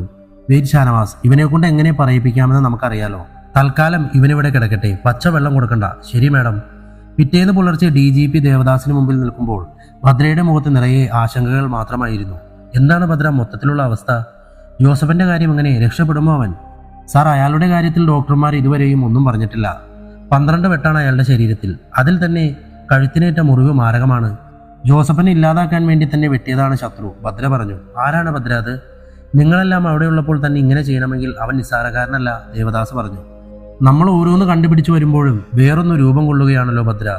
പീറ്റർ പറഞ്ഞു. മറിഞ്ഞിരിക്കുന്ന ശത്രു ആരെന്ന് ദേവദാസ് ഭദ്രയോട് ചോദിച്ചു. ഇല്ല സാർ, അവനറിയില്ല മറിഞ്ഞിരിക്കുന്നത് ആരാണെന്ന്. അത് സത്യമാണെന്ന് തോന്നുന്നു സാർ. കാരണം ഫിലിപ്പ് പേടിച്ച ആ വീഡിയോ സംഭാഷണത്തിലും ലീനയെ കൊന്നത് ആരാണെന്ന ചോദ്യം ജോസഫിനും പീറ്ററും പരസ്പരം ചോദിക്കുന്നുണ്ട്. ജോസഫിനെ ആരാ ആക്രമിച്ചതെന്ന് അറിയുന്നത് വരെ പീറ്റർ കരുതിയത് ഡാഡിയാണ് തെളിവുകൾ ഇല്ലാതാക്കാൻ ലീനയെ കൊന്നതെന്നായിരുന്നു. ആകെ കൺഫ്യൂഷൻ ആണല്ലോ ഭദ്രേ. ഫിലിപ്പും പീറ്ററും നിങ്ങളുടെ അരികെ നിൽക്കെ ഓടിപ്പോയ ജോസഫൻ ആക്രമിക്കപ്പെടുക. അപ്പോൾ പ്രബലനായ ഒരു ശത്രു പുറത്തു തന്നെയുണ്ട് ഭദ്ര, ദേവദാസ് പറഞ്ഞു. ഇല്ല സാർ, അങ്ങനെ ഒരാൾ ഇല്ലെന്നാണ് പീറ്റർ പറയുന്നത്. എല്ലാ കാര്യങ്ങളും ചെയ്തിരുന്നത് ജോസഫിനും ലീനയും പീറ്ററും ചേർന്നാണ്. അവർ സമ്മതിച്ചുവെല്ലാം. ബാക്കി പെൺകുട്ടികൾ എവിടെയെന്ന് അവൻ പറഞ്ഞു. ഇല്ല സാർ, എത്ര തല്ലിയിട്ടും എങ്ങനെയെല്ലാം ചോദിച്ചിട്ടും അവൻ അതുമാത്രം പറഞ്ഞു തന്നില്ല. ഒരുപക്ഷെ കുറ്റങ്ങളെല്ലാം ഡാഡിയുടെയും ലീനയുടെയും തലയിൽ കെട്ടിവെച്ച് അവനെ രക്ഷപ്പെടാൻ വേണ്ടിയാവും അവനത് പറയാത്തത്. ഫിലിപ്പ് എടുത്ത വീഡിയോയിലുള്ളതെല്ലാം അവൻ സമ്മതിച്ചു, തുമ്മിയുടെയും അച്ഛൻ്റെയും കൊലപാതകങ്ങൾ ഉൾപ്പെടെ. പക്ഷെ ആ പെൺകുട്ടികളെ കുറിച്ച്, അവരെവിടെ എന്നതിനെക്കുറിച്ച് അവനൊന്നും തന്നെ പറയുന്നില്ല സാർ. ഭദ്ര നിരാശയോടെ പറഞ്ഞു നിർത്തിയതും പെട്ടെന്ന് അവളുടെ ഫോൺ ബെല്ലടിച്ചു. ഭദ്ര ഹിയർ. മാഡം, ഞാൻ തെന്മല സുനിയാണ്, മറുവശത്ത് നിന്ന് സുനി പറഞ്ഞു. പറ സുനി, എന്താ കാര്യം? മാഡം, മേഡത്തെ രാത്രിയിൽ ആക്രമിച്ച ആളുകൾ ജോസഫൻ ഡോക്ടർ പറഞ്ഞയച്ചവരാണ്. സുനി പറഞ്ഞതും ഭദ്രയുടെ മുഖത്തെ തെളിച്ചം നഷ്ടപ്പെട്ടു. അത് അപ്പോൾ തന്നെ എനിക്ക് ബോധ്യമായ കാര്യമാണ് സുനി. അതല്ല മേഡം ഞാൻ പറയാൻ വന്ന കാര്യം. പിന്നെ അനാഥാലയത്തിലെ കാണാതായെന്ന് എല്ലാവരും പറയുന്ന ആ പെൺകുട്ടികളെ തേക്കിൻതോട്ടം ബംഗ്ലാവിൽ എത്തിച്ചത് അവർ തന്നെയാണ് മേഡം. എവിടെ നിന്ന് സുനി? എയർപോർട്ടിൽ വന്നിറങ്ങിയ പെൺകുട്ടികളെ രഹസ്യമായി അവിടെ നിന്ന് അവർ കൂട്ടിക്കൊണ്ടുവന്നത് തേക്കിൻതോട്ടം ബംഗ്ലാവിൽ തന്നെയാണ് മേഡം. മാത്രമല്ല ആ കുട്ടികൾ അവരവിടെ തന്നെയുണ്ട്, ആ ബംഗ്ലാവിൽ. ഇത് സത്യമാണ് മേഡം. സുനിയുടെ വാക്കുകൾ കേട്ട് ഭദ്രയുടെ കണ്ണുകൾ തിളങ്ങി. കലാശക്കൊട്ടിലേക്കുള്ള കാലടികളുമായി ഭദ്രയും സംഘവും വീണ്ടും യാത്ര തിരിച്ചൊരിക്കൽ കൂടി ആ ബംഗ്ലാവിലേക്ക്. ബാക്കിയുള്ള പെൺകുട്ടികളെ തേടിയൊരു യാത്ര കൂടി. തേക്കിൻതോട്ടം ബംഗ്ലാവിലേക്ക് ഭദ്ര എത്തുമ്പോൾ അവിടെയാകെ ജനങ്ങൾ തിങ്ങി നിറഞ്ഞിരുന്നു. ജേക്കപ്പച്ചന്റെയും ശവക്കുഴി തുമ്മിയുടെയും അനാഥ കുട്ടികളുടെയും മരണത്തിന് പിന്നിൽ ജോസഫൻ ഡോക്ടറും പീറ്ററുമാണെന്ന വാർത്ത കേട്ടതു മുതൽ തെന്മലയിൽ ആകെ ഒരു സംഘർഷാവസ്ഥ നിലനിൽക്കുന്ന സാഹചര്യത്തിലാണ് ഫിലിപ്പ് മൊത്ത ഭദ്ര ബംഗ്ലാവിലേക്ക് എത്തിയത്. ഷാനവാസ്, നമ്മുടെ കൂടെ ആവശ്യമായ പോലീസുകാർ ഉണ്ടല്ലോ അല്ലേ? തിങ്ങി നിറഞ്ഞു നിൽക്കുന്ന ജനങ്ങളെ നോക്കി ഒട്ടൊരാശങ്കയോടെ ഭദ്ര ചോദിച്ചു. ഉണ്ട് മേഡം. പ്രശ്നങ്ങളൊന്നും ഉണ്ടാവില്ലെന്ന് ഉറപ്പുണ്ടെങ്കിൽ മാത്രം ഫിലിപ്പിനെ വണ്ടിയിൽ നിന്നിറക്കിയാൽ മതി. കാരണം ബംഗ്ലാവിലുള്ള എല്ലാവരോടും പകയോടെയായിരിക്കും ജനങ്ങളുടെ നിൽപ്പ്. ശരി മേഡം. ആശങ്കയോടെ ഭദ്ര വണ്ടിയിൽ നിന്നിറങ്ങിയതും തെന്മല സുനി ഭദ്രയ്ക്ക് അരികിലെത്തി. ഭദ്ര മേഡം, ഇവിടെ നിങ്ങൾക്ക് യാതൊരുവിധ പ്രശ്നങ്ങളും ജനങ്ങളുടെ ഭാഗത്തു നിന്നും ഉണ്ടാവില്ല. മേഡം വേഗം അന്വേഷണം തുടങ്ങിക്കോ. സുനിയുടെ വാക്കുകൾ കേട്ട് ഭദ്ര അവനെ ഒന്ന് നന്ദിയോടെ നോക്കി. തുടർന്ന് അവളും സംഘവും ഫിലിപ്പിനൊപ്പം ബംഗ്ലാവിലേക്ക് കയറി. വിശാലമായി പരന്നു കിടക്കുന്ന ബംഗ്ലാവിന്റെ മുക്കും മൂലയും വരെ ഭദ്രയും കൂട്ടരും മരിച്ചു പിറക്കി. മേഡം, ഇതൊരു കൂറ്റൻ ബംഗ്ലാവാണ്. ഒരിടത്ത് നിന്ന് മറ്റൊരിടത്ത് പോകണമെങ്കിൽ വണ്ടി വിളിക്കേണ്ട അവസ്ഥ. ഇവിടെ എവിടെയാവും അവരാ കുട്ടികൾ ഒളിപ്പിച്ചിരിക്കുന്നതാവും. തിരഞ്ഞു മടുത്ത പോലെ നിരാശയോടെ രാജീവ് പറഞ്ഞപ്പോൾ ഭദ്രയ്ക്ക് മനസ്സിലാവുന്നുണ്ടായിരുന്നു അയാൾ പറഞ്ഞത് സത്യം തന്നെയാണെന്ന്. പുറമേ നിന്ന് നോക്കിയാൽ കാണുന്ന ഒരിടത്തും ആ പെൺകുട്ടികളില്ല. ഒരു വേള സുനിയുടെ വാക്കുകൾ കേട്ട് ഇറങ്ങിത്തിരിച്ചത് വെറുതെയാണെന്ന് പോലും ഭദ്രയ്ക്ക് തോന്നി. ഫിലിപ്പേ, നിങ്ങൾ 5 പേർക്ക് താമസിക്കാൻ എന്തിനാണോ ഇത്രയും വലിയ ബംഗ്ലാവ്? കഷ്ടം. ഓരോ മനുഷ്യജീവനും പറിച്ചെടുത്താണ് തൻ്റെ അപ്പനെ കൊട്ടാരം കെട്ടിപ്പൊക്കിയത്, അറിയാമോ തനിക്ക്? ഭദ്ര വെറുപ്പോടെ പറഞ്ഞതും കുറ്റമൊന്നും ചെയ്യാതെ തന്നെ ഫിലിപ്പിന്റെ തല താണുപോയി. തൻ്റെ ഡാഡിയുടെയും സഹോദരൻ്റെയും ചെയ്തികൾ ഓർത്തിട്ട്. മേഡം, അവൻ മെല്ലെ ഭദ്രയെ വിളിച്ചു. ഞാൻ 5 കൊല്ലം മുമ്പ് പഠന ആവശ്യത്തിനായി വിദേശത്ത് പോകും മുമ്പ് ഇവിടെ ഉണ്ടായിരുന്നത് പഴയ തറവാട് വീടായിരുന്നു. അവൻ പറഞ്ഞതും ഭദ്ര അവനെ നോക്കി. ലീവിനൊരിക്കൽ ഞാൻ വന്നപ്പോൾ ഡാഡിയോട് ചോദിച്ചതാണ് ഇത്രയും വലിയ കൊട്ടാരം എന്തിനാണ് നമുക്കൊന്ന്? അന്ന് അവരെന്നെ കളിയാക്കി, മമ്മിയെപ്പോലെ തന്നെ ജീവിതം ആഘോഷിക്കാൻ അറിയാത്തവനെന്നും പറഞ്ഞു. അതെന്താണ് ഫിലിപ്പെ ജോസഫൻ അങ്ങനെ പറഞ്ഞത്? ഫിലിപ്പിന്റെ മമ്മിയെ ജോസഫിന് ഇഷ്ടമായിരുന്നില്ലേ?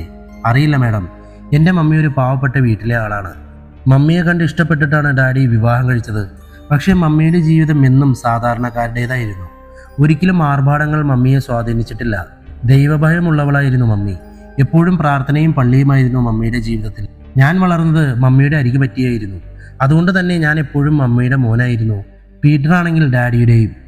അപ്പോൾ ഈ വീട്ടിൽ മമ്മിക്ക് അധികാരങ്ങളില്ലായിരുന്നോ ഫിലിപ്പ്? ഭദ്ര ചോദിച്ചു. ഇല്ല മാഡം, എന്നോടും മമ്മിയോടും ഒരുതരം പുച്ഛമായിരുന്നു ഡാഡിക്കും പീറ്ററിനും. എനിക്ക് മമ്മിയെ വിട്ട് ദൂരെ പോയി പഠിക്കണ്ട എന്ന് ഞാൻ നിർബന്ധം പിടിച്ചിട്ടും അവരെന്നെ വിദേശത്തേക്ക് അയച്ചത് ഇവിടെ നിന്നും എന്നെ മാറ്റാനായിരുന്നുവെന്ന് എനിക്കിപ്പോൾ മനസ്സിലായി. പഠനം കഴിഞ്ഞ് ഇവിടെ ഏതെങ്കിലും ഹോസ്പിറ്റലിൽ ജോലി ചെയ്തോളാമെന്ന് പറഞ്ഞപ്പോഴും അവരെന്നെ എതിർത്തു. അതായത് ഈ വീട്ടിൽ വേറൊരാൾ താമസിക്കുന്നത് അവർക്ക് പ്രശ്നമായിരുന്നു. അത് സ്വന്തം മകനായിരുന്നാലും. അതായത് ഇവിടെ എന്തൊക്കെയോ നിഗൂഢതകളുണ്ട് ഫിലിപ്പേ. പക്ഷെ അതെങ്ങനെ കണ്ടെത്തും? ഈ വീട്ടിൽ വെച്ച് നടന്ന എന്തോ കാര്യം നേരിട്ട് കണ്ടതിന് ശേഷമാണ് ഫിലിപ്പിന്റെ മമ്മിയുടെ സ്ഥിതി ഇങ്ങനെയായത്. അതായത് ഈ വീട്ടിലെവിടെയോ എന്തോ മറഞ്ഞിരിക്കുന്നുണ്ട് ഫിലിപ്പ്. ഭദ്ര ആലോചനയോടെ അയാളെ നോക്കി. മാഡം, എന്നേക്കാൾ കൂടുതൽ ഈ വീടിനെ പറ്റി അറിയുക ആന്റണി ചേട്ടനും രമണി ചേട്ടത്തിക്കുമായിരിക്കും, ഫിലിപ്പ് പെട്ടെന്ന് പറഞ്ഞു. ആരാണ് ആന്റണിയും രമണിയും? ഇവിടുത്തെ ജോലിക്കാരാണ് മാഡം. ഒരുപാട് വർഷമായി അവരിവിടെയുണ്ട്. ഫിലിപ്പ് പറഞ്ഞതും ഭദ്ര അവരെ വിളിപ്പിച്ചു. കഴിഞ്ഞ കുറച്ച് ദിവസങ്ങളായി തങ്ങൾക്ക് ചുറ്റും നടക്കുന്ന കാര്യങ്ങൾ കണ്ടും കേട്ടും പരിഭ്രമിച്ച് നിന്നിരുന്ന ആന്റണിയും രമണിയും പേടിയോടെ ഭദ്രയ്ക്ക് മുമ്പിലെത്തി. നിങ്ങളെ പേടിക്കൊന്നും വേണ്ട, കുറച്ച് കാര്യങ്ങൾ ഈ വീടിനെ പറ്റി ഞങ്ങൾക്കറിയണം. അപ്പോൾ ഫിലിപ്പാണ് പറഞ്ഞത് നിങ്ങളോട് ചോദിച്ചാൽ മതിയെന്ന്. അതാണ് കേട്ടോ? ഭദ്ര അവരുടെ ഭയം കണ്ട് പറഞ്ഞു. സാറേ, ഞാൻ രാവിലെ വന്നാൽ ഇവിടുത്തെ ജോലികൾ തീർത്ത് എൻ്റെ വീട്ടിൽ പോകും. എനിക്കൊന്നും അറിയില്ല, രമണി വിറച്ചുകൊണ്ട് പറഞ്ഞു. ഇവിടെ അടുത്താണോ രമണിയുടെ വീട്? അതെ സാറേ, കുറച്ചു പോയാൽ മതി. ഓക്കെ, ആന്റണിയുടെ വീടും ഇവിടെ അടുത്താണോ? ഭദ്ര ആന്റണിയെ നോക്കി. മാഡം, ആന്റണി ചേട്ടന് വീടും കുടുംബമൊന്നുമില്ല, ഫിലിപ്പ് പറഞ്ഞു. ശരിയാ സാറേ, എനിക്ക് വേറെ കിടപ്പാടമോ കുടുംബമോ ഒന്നുമില്ല. ഇവിടെ തന്നെയാണ് എൻ്റെ ജീവിതം. ആന്റണി പറഞ്ഞു നിർത്തിയതും ഭദ്ര അയാളെ സൂക്ഷിച്ചു നോക്കി. അപ്പോൾ രാത്രിയും പകലും ആന്റണി ഈ വീട്ടിൽ തന്നെ ഉണ്ടാവൂലേ? ഭദ്ര അയാളുടെ കണ്ണുകളിലേക്ക് സൂക്ഷിച്ചു നോക്കിക്കൊണ്ട് ചോദിച്ചു. ഇല്ല സാറേ, രാത്രി ഇപ്പോൾ ഞാനിവിടെ ഉണ്ടാവാറില്ല. ഈ വീട് പുതുക്കി പണിയുന്നത് വരെ പഴയ വീടിൻ്റെ ചായ്പിലായിരുന്നു എൻ്റെ കിടത്തം. പിന്നെ ഇതുണ്ടാക്കിയപ്പോൾ ജോസഫൻ സാറ് പറഞ്ഞു, പറമ്പിൻ്റെ അതിർത്തിയിൽ ഒരു കാവൽപ്പുറയുണ്ട്, അവിടെ കിടന്നോളാൻ. അതുകൊണ്ട് അന്നു മുതൽ രാത്രി ഞാൻ അവിടെയാ കിടക്കുക, അയാൾ പറഞ്ഞു. അതായത് ആന്റണിയെയും ഇവിടെ നിന്ന് ജോസഫ് മാറ്റിയെങ്കിൽ ഈ വീടിനെന്തോ പറയാനുണ്ട് ഷാനവാസെ നമ്മളോട്. ഭദ്ര പ്രതീക്ഷയോടെ പറഞ്ഞതും ഷാനവാസ് കൂടെയുള്ളവരെ നോക്കി. ബംഗ്ലാവ് മുഴുവനും നടന്നു നോക്കിയിട്ട് ഒന്നും കണ്ടെത്താൻ കഴിയാതെ നിരാശയായി ഇരിക്കുകയായിരുന്നു ഓരോരുത്തരും. ആന്റണിക്ക് ഈ വീടിനെ കുറിച്ച് എന്തെങ്കിലും കൂടുതൽ അറിയാമോ? ഭദ്ര അയാളോട് ചോദിച്ചു. കൂടുതലെന്ന് വെച്ചാൽ എന്താണ് സാറേ? ഇതിൻ്റെ പണികളെല്ലാം ചെയ്തത് പുറത്തുനിന്നും പീറ്റർ കുഞ്ഞു വരുത്തിയ ആളുകളാണ്. പിന്നെ പഴയ തറവാട് മുഴുവനും പൊളിച്ചു കളയാതെ പുതിയതുമായി ചേർത്തും കുറേയൊക്കെ ചെയ്തിട്ടുണ്ട്. അയാൾ പറഞ്ഞതും വീടിനകത്ത് നിന്ന് ഗ്രേസ്യാമ്മ ഉറക്കി ശബ്ദമുണ്ടാക്കാൻ തുടങ്ങി. സാറേ, ഗ്രേസി കൊച്ചിന് ഇന്നലെ മുതൽ മരുന്നുകളൊന്നും കൊടുക്കാത്തത് കൊണ്ട് ആകെ ഒച്ചപ്പാടാ, രമണി പറഞ്ഞു. അതെന്താ നിങ്ങൾ മരുന്ന് നൽകാത്ത? അത് മരുന്നുകളെല്ലാം വലിയ സാറ കൊടുക്കുക. എന്താണ് അതിന് കാരണമെന്ന് ഞങ്ങൾക്കും അറിയില്ല. രമണി അത് പറഞ്ഞതും ഫിലിപ്പ് വേഗം മമ്മിയുടെ മുറിയിലേക്ക് നടന്നു, കൂടെ മറ്റുള്ളവരും. ഗ്രേസിയുടെ മുറിയിലാകെ സാധനങ്ങൾ കീറിപ്പറിച്ചിട്ടിരിക്കുകയായിരുന്നു. തലയിണയിലെ പഞ്ഞി മുറിയാകെ പാറി നടക്കുന്നത് കണ്ട ഫിലിപ്പ് വേദനയോടെ മമ്മിയെ നോക്കി. മേഡം, ഞാൻ മമ്മിയുടെ മുറിയൊന്ന് തുറന്നോട്ടെ? ഫിലിപ്പ് ഭദ്രയോട് ചോദിച്ചു. ഫിലിപ്പിനെ നോക്കിയ ഗ്രേസിയുടെ കണ്ണിൽ നിറഞ്ഞു നിൽക്കുന്നത് ഭയവും ദേഷ്യവുമാണെന്ന് കണ്ട ഭദ്ര ഫിലിപ്പിനെ പിന്തിരിപ്പിക്കാൻ നോക്കിയെങ്കിലും അവൻ ആ മുറിക്കുള്ളിലേക്ക് കയറി. ഫിലിപ്പിനെ പേടിയോടെ നോക്കിക്കൊണ്ട് ഗ്രേസി ഓരോ ചൂടുകൾ പിന്നോട്ട് വെച്ച് ചുമരിൽ തലയിടിച്ച് നിൽക്കുന്നത് ഭദ്രയും കൂട്ടരും നെഞ്ചിരിപ്പോടെ നോക്കി നിന്നു. പെട്ടെന്നാണ് വികൃത ശബ്ദമുണ്ടാക്കിക്കൊണ്ട് ഗ്രേസി ഫിലിപ്പിനെ ആക്രമിച്ചത്. തടയാനായി ഷാനവാസ് മുറിക്കുള്ളിലേക്ക് ഓടിക്കയറവേ അയാളെ പിന്നോക്കം തള്ളിയിട്ട് ഗ്രേസി മുറിയിൽ നിന്ന് പുറത്തേക്ക് കുതിച്ചു. ഗ്രേസിയുടെ പുറകെ ഭദ്ര കുതിച്ചെങ്കിലും ഓഫീസ് മുറിയോട് ചേർന്ന പ്രാർത്ഥനാ മുറിയിൽ ഗ്രേസിയുടെ ഓട്ടം നിലച്ചു. അവൾ ചുമരിലെ യേശുദേവന്റെ ഫോട്ടോയിൽ നോക്കി വികൃത ശബ്ദമുണ്ടാക്കി തലയിട്ടിടിക്കാൻ തുടങ്ങി. സാറേ, ആന്റണി പെട്ടെന്ന് വിളിച്ചു. എന്താ ആന്റണി? സാറേ, എപ്പോൾ മുറിയിൽ നിന്നിറങ്ങി ഓടിയാലും ഗ്രേസ്യാമ്മ വന്നു നിൽക്കുക ഈ പ്രാർത്ഥനാ മുറിയിലാണ്. അയാൾ പറഞ്ഞതും ഭദ്ര മുറിയാകെ കണ്ണോടിച്ചു. ആന്റണി, ഇത് പഴയ തറവാടിന്റെ ഭാഗമാണോ? അവൾ പെട്ടെന്ന് അയാളോട് ചോദിച്ചു. അതെ സാറേ, ഈ പ്രാർത്ഥനാ മുറി പഴയ വീടിന്റെയാണ്. ഇത് പൊളിക്കാതെ വെച്ചതാ. പക്ഷെ ഇവിടെ ആരും പ്രാർത്ഥന ചെയ്യാറില്ല, അധികം ആരും വരികയുമില്ല ഇവിടെ. അതെന്താ ആന്റണി? ഇവിടെയും പിന്നെ ഓഫീസ് മുറിയിലും ഞങ്ങളോട് ആരോടും കയറരുതെന്ന് ജോസഫൻ ഡോക്ടർ പറഞ്ഞിട്ടുണ്ട് സാറേ. ഇവിടെ പീറ്ററും ലീനക്കൊച്ചും വലിയ ഡോക്ടറും മാത്രമാണ് വരിക. അയാൾ പറഞ്ഞു നിർത്തിയതും ഭദ്ര ആ പ്രാർത്ഥനാ മുറിയിലേക്ക് കയറി. രാജീവ്! അവളുടെ വിളിയുടെ അർത്ഥം മനസ്സിലാക്കിയ രാജീവും സംഘവും ആ മുറിയുടെ ഓരോ ഭാഗവും സൂക്ഷ്മതയോടെ നോക്കാൻ തുടങ്ങി. ഭദ്ര ഗ്രേസിയുടെ അരികിലേക്ക് നീങ്ങിയതും അവൾ പുറത്തേക്ക് ഓടാനൊരുങ്ങിയത് ഭദ്ര തടഞ്ഞു. ഫിലിപ്പിനോടൊപ്പം രണ്ടാളുകൾ ചേർന്ന് ബലമായി ഗ്രേസി അവിടെ നിന്ന് മുറിയിലേക്ക് കൊണ്ടുപോയി. ചുമരിലെ യേശുദേവന്റെ ഫോട്ടോയിലേക്ക് സൂക്ഷിച്ചു നോക്കിയ ഭദ്ര പെട്ടെന്നൊരു ആവേശത്തിൽ ആ ചുമരിലിടിച്ചതും ആ ചുമരൊന്ന് കുലുങ്ങിയതുപോലെ ഭദ്രയ്ക്ക് തോന്നി. ഷാനവാസ് ഇവിടെ ഒന്ന് പരിശോധിക്ക്. ഭദ്രയുടെ നിർദ്ദേശാനുസരണം ചുമരിലെ വലിയ ഫോട്ടോ ഷാനവാസും കൂട്ടരും എടുക്കാൻ ശ്രമിക്കവേ ചെറിയൊരു ശബ്ദത്തോടെ അത് ചുമരിൻ്റെ ഉള്ളിലേക്ക് നീങ്ങിപ്പോയി. മേഡം ദാ ഇവിടെ ഒരു വാതിൽ. ഷാനവാസ് ആവശ്യത്തോടെ വിളിച്ചു പറഞ്ഞതും എല്ലാവരുടെയും ശ്രദ്ധ അവിടേക്കായി. അവിടെ ചെന്ന് നോക്കിയ ഭദ്രയുടെ കണ്ണുകൾ തിളങ്ങി. ഷാനവാസ് വേഗം ലൈറ്റ് കൊണ്ടുവരൂ. ഹരി താൻ ഒപ്പം തന്നെ വേണം, അറിയാലോ ഓരോ മുക്കും മൂലയും വരെ ക്യാമറയിൽ പതിഞ്ഞിരിക്കണം, അവൾ ഹരിയോട് പറഞ്ഞു. ഭദ്ര ആ രഹസ്യവാതിലിന് നേരെ നീങ്ങിയതും ഷാനവാസ് അവളുടെ മുന്നിൽ കയറി. മേഡം ഞാൻ മുമ്പിൽ പോകാം, അവിടെ എന്തെങ്കിലും അപകടമുണ്ടോയെന്ന് അറിയില്ലല്ലോ. ഷാനവാസ് മുമ്പിലും മറ്റുള്ളവർ പുറകിലുമായി രഹസ്യവാതിലിൻ്റെ അടുത്തെത്തി. ഷാനവാസ് ആ വാതിൽ ശക്തിയോടെ ഉള്ളിലേക്ക് തള്ളിയതും മുകളിൽ നിന്നൊരു താക്കോൽക്കൂട്ടം അവൻ്റെ മുന്നിലേക്ക് വീണു. ഓ, ഇതൊക്കെ ഇവിടെ തന്നെ വച്ചിരുന്നോ എന്ന ചോദ്യത്തോടെ ഷാനവാസ് ആ താക്കോലെടുത്ത് വാതിൽ തുറന്നതും താഴേക്ക് നീണ്ടു പോകുന്ന കുറേ പടികൾ അവർ കണ്ടു. ഷാനവാസ് ഇതേതോ ഭൂഗർഭ അറിയാണെന്ന് തോന്നുന്നു, സൂക്ഷിച്ചു പോകണം. ഭദ്ര അയാൾക്ക് മുന്നറിയിപ്പ് നൽകുമ്പോഴും അവളുടെ ഹൃദയമിടിപ്പ് ക്രമാതീതമായി വർദ്ധിച്ചിരുന്നു. മുന്നിൽ തങ്ങളെ കാത്തിരിക്കുന്നത് എന്താണെന്ന ചിന്തയിൽ ശ്രദ്ധയോടെ പടികളിറങ്ങി അവരൊരു ചെറിയ വാതിലിൻ്റെ അടുത്തെത്തിയതും ഷാനവാസ് ആ വാതിൽ മെല്ലെ ഒന്ന് തള്ളി. ഉള്ളിലേക്ക് തുറന്ന വാതിലിൻ്റെ അകത്തേക്ക് ടോർച്ചടിച്ച് നോക്കിയതും ഒരു ഞെട്ടലോടെ ഷാനവാസ് പിന്നോട്ട് വേച്ചുപോയി. അല്ലാ, അവനിൽ നിന്നൊരു ശബ്ദമുയർന്നു. Shanavas, what happen? ഷാനവാസിന്റെ പെട്ടെന്നുള്ള ഭാവമാറ്റം കണ്ട ഭദ്ര അവന്റെ കയ്യിൽ നിന്ന് ടോർച്ച് വാങ്ങി തുറന്ന വാതിലിന്റെ ഉള്ളിലേക്ക് അടിച്ചു. പെട്ടെന്ന് അവളുടെ ശരീരത്തിലൊരു ഞെട്ടലുണ്ടായത് കൂടെയുള്ളവരെല്ലാം കണ്ടു. ഭദ്ര മേഡം വിളിച്ചുകൊണ്ട് ഹരി മുറിക്കുള്ളിലേക്ക് നോക്കി. കൂടെ ബാക്കിയുള്ളവരും. അവിടെ അകത്ത് വാതിലിന്റെ അടുത്ത് തന്നെ പുറത്തേക്ക് നോക്കുന്ന പോലെ 4 പെൺകുട്ടികളുടെ ശവശരീരം സ്റ്റെഫ് ചെയ്ത് വച്ചിരിക്കുന്നത് കണ്ട് അവരിലും ഒരു ഞെട്ടലുണ്ടായി. പെട്ടെന്നൊരു ശൂന്യത ചുറ്റും നിറയുന്നത് പോലെ അവർക്ക് തോന്നി. മേഡം, നമ്മൾ വൈകിപ്പോയല്ലോ. ജേക്കപ്പച്ചൻ വളർത്തിയ 11 കുട്ടികളും മരണപ്പെട്ടല്ലോ മേഡം. 4 പേരെയെങ്കിലും രക്ഷിക്കാൻ സാധിക്കുമെന്നൊരു ചിന്ത മനസ്സിൽ ബാക്കിയുണ്ടായിരുന്നു. പക്ഷെ ഇപ്പോൾ അതും അവസാനിച്ചല്ലോ മേഡം. നിരാശയോടെ രാജീവ് പറഞ്ഞപ്പോൾ ഒന്നും മിണ്ടാതെ ശ്രദ്ധയോടെ ഭദ്ര മുറിയിലേക്ക് കയറി.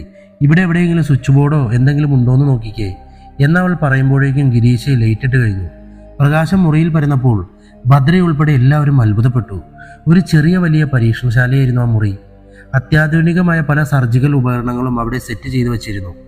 പലതരം ലായനികളും ഊഷ്മാവനുസരിച്ച് അതീവ ശ്രദ്ധയോടെ കൈകാര്യം ചെയ്തിരിക്കുന്നത് ഭദ്രയുടെ കണ്ണിലുടക്കി. മാഡം, ഇതിവിടെ എന്താണ് പറയേണ്ടതെന്നറിയാതെ രാജീവ് 4 ചുറ്റും നോക്കുമ്പോഴും ഭദ്രയുടെ കണ്ണുകൾ സ്റ്റെഫ് ചെയ്തു വെച്ച ആ പെൺകുട്ടികളിലായിരുന്നു. യാതൊരുവിധ കേടുപാടുകളും വരാതെ പ്രത്യേക രീതിയിൽ ക്രമീകരിച്ചിരിക്കുന്ന അവയുടെ മുഖം മാത്രം വ്യക്തമായിരുന്നില്ല. മേഡം, മേഡം എന്താണ് ഇങ്ങനെ നോക്കുന്നേ?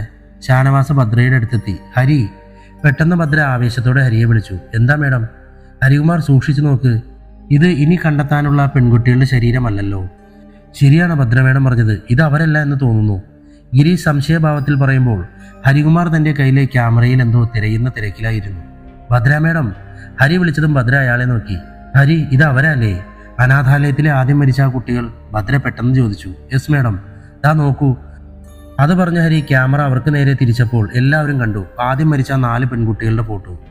US-ൽ നിന്ന് തിരിച്ച് നാട്ടിലെ അനാഥാലയത്തിലേക്ക് എത്തുകയും പിന്നീട് പനി ബാധിച്ചും വാഹനാപകടം മൂലവും മരിച്ച 4 പെൺകുട്ടികൾ തന്നെയാണ് തങ്ങളുടെ മുന്നിൽ ഇപ്പോൾ സ്റ്റെഫ് ചെയ്ത രീതിയിൽ ഈ നിൽക്കുന്നതെന്ന് എല്ലാവരും തിരിച്ചറിഞ്ഞു. മേഡം, ഇതെങ്ങനെ? ഇവരുടെ ബോഡി അവിടെ പള്ളി സെമിത്തേരിയിൽ അടക്കിയതല്ലേ, പിന്നെ എങ്ങനെ ഇവിടെ? ഗിരീഷ് ചോദിച്ചു.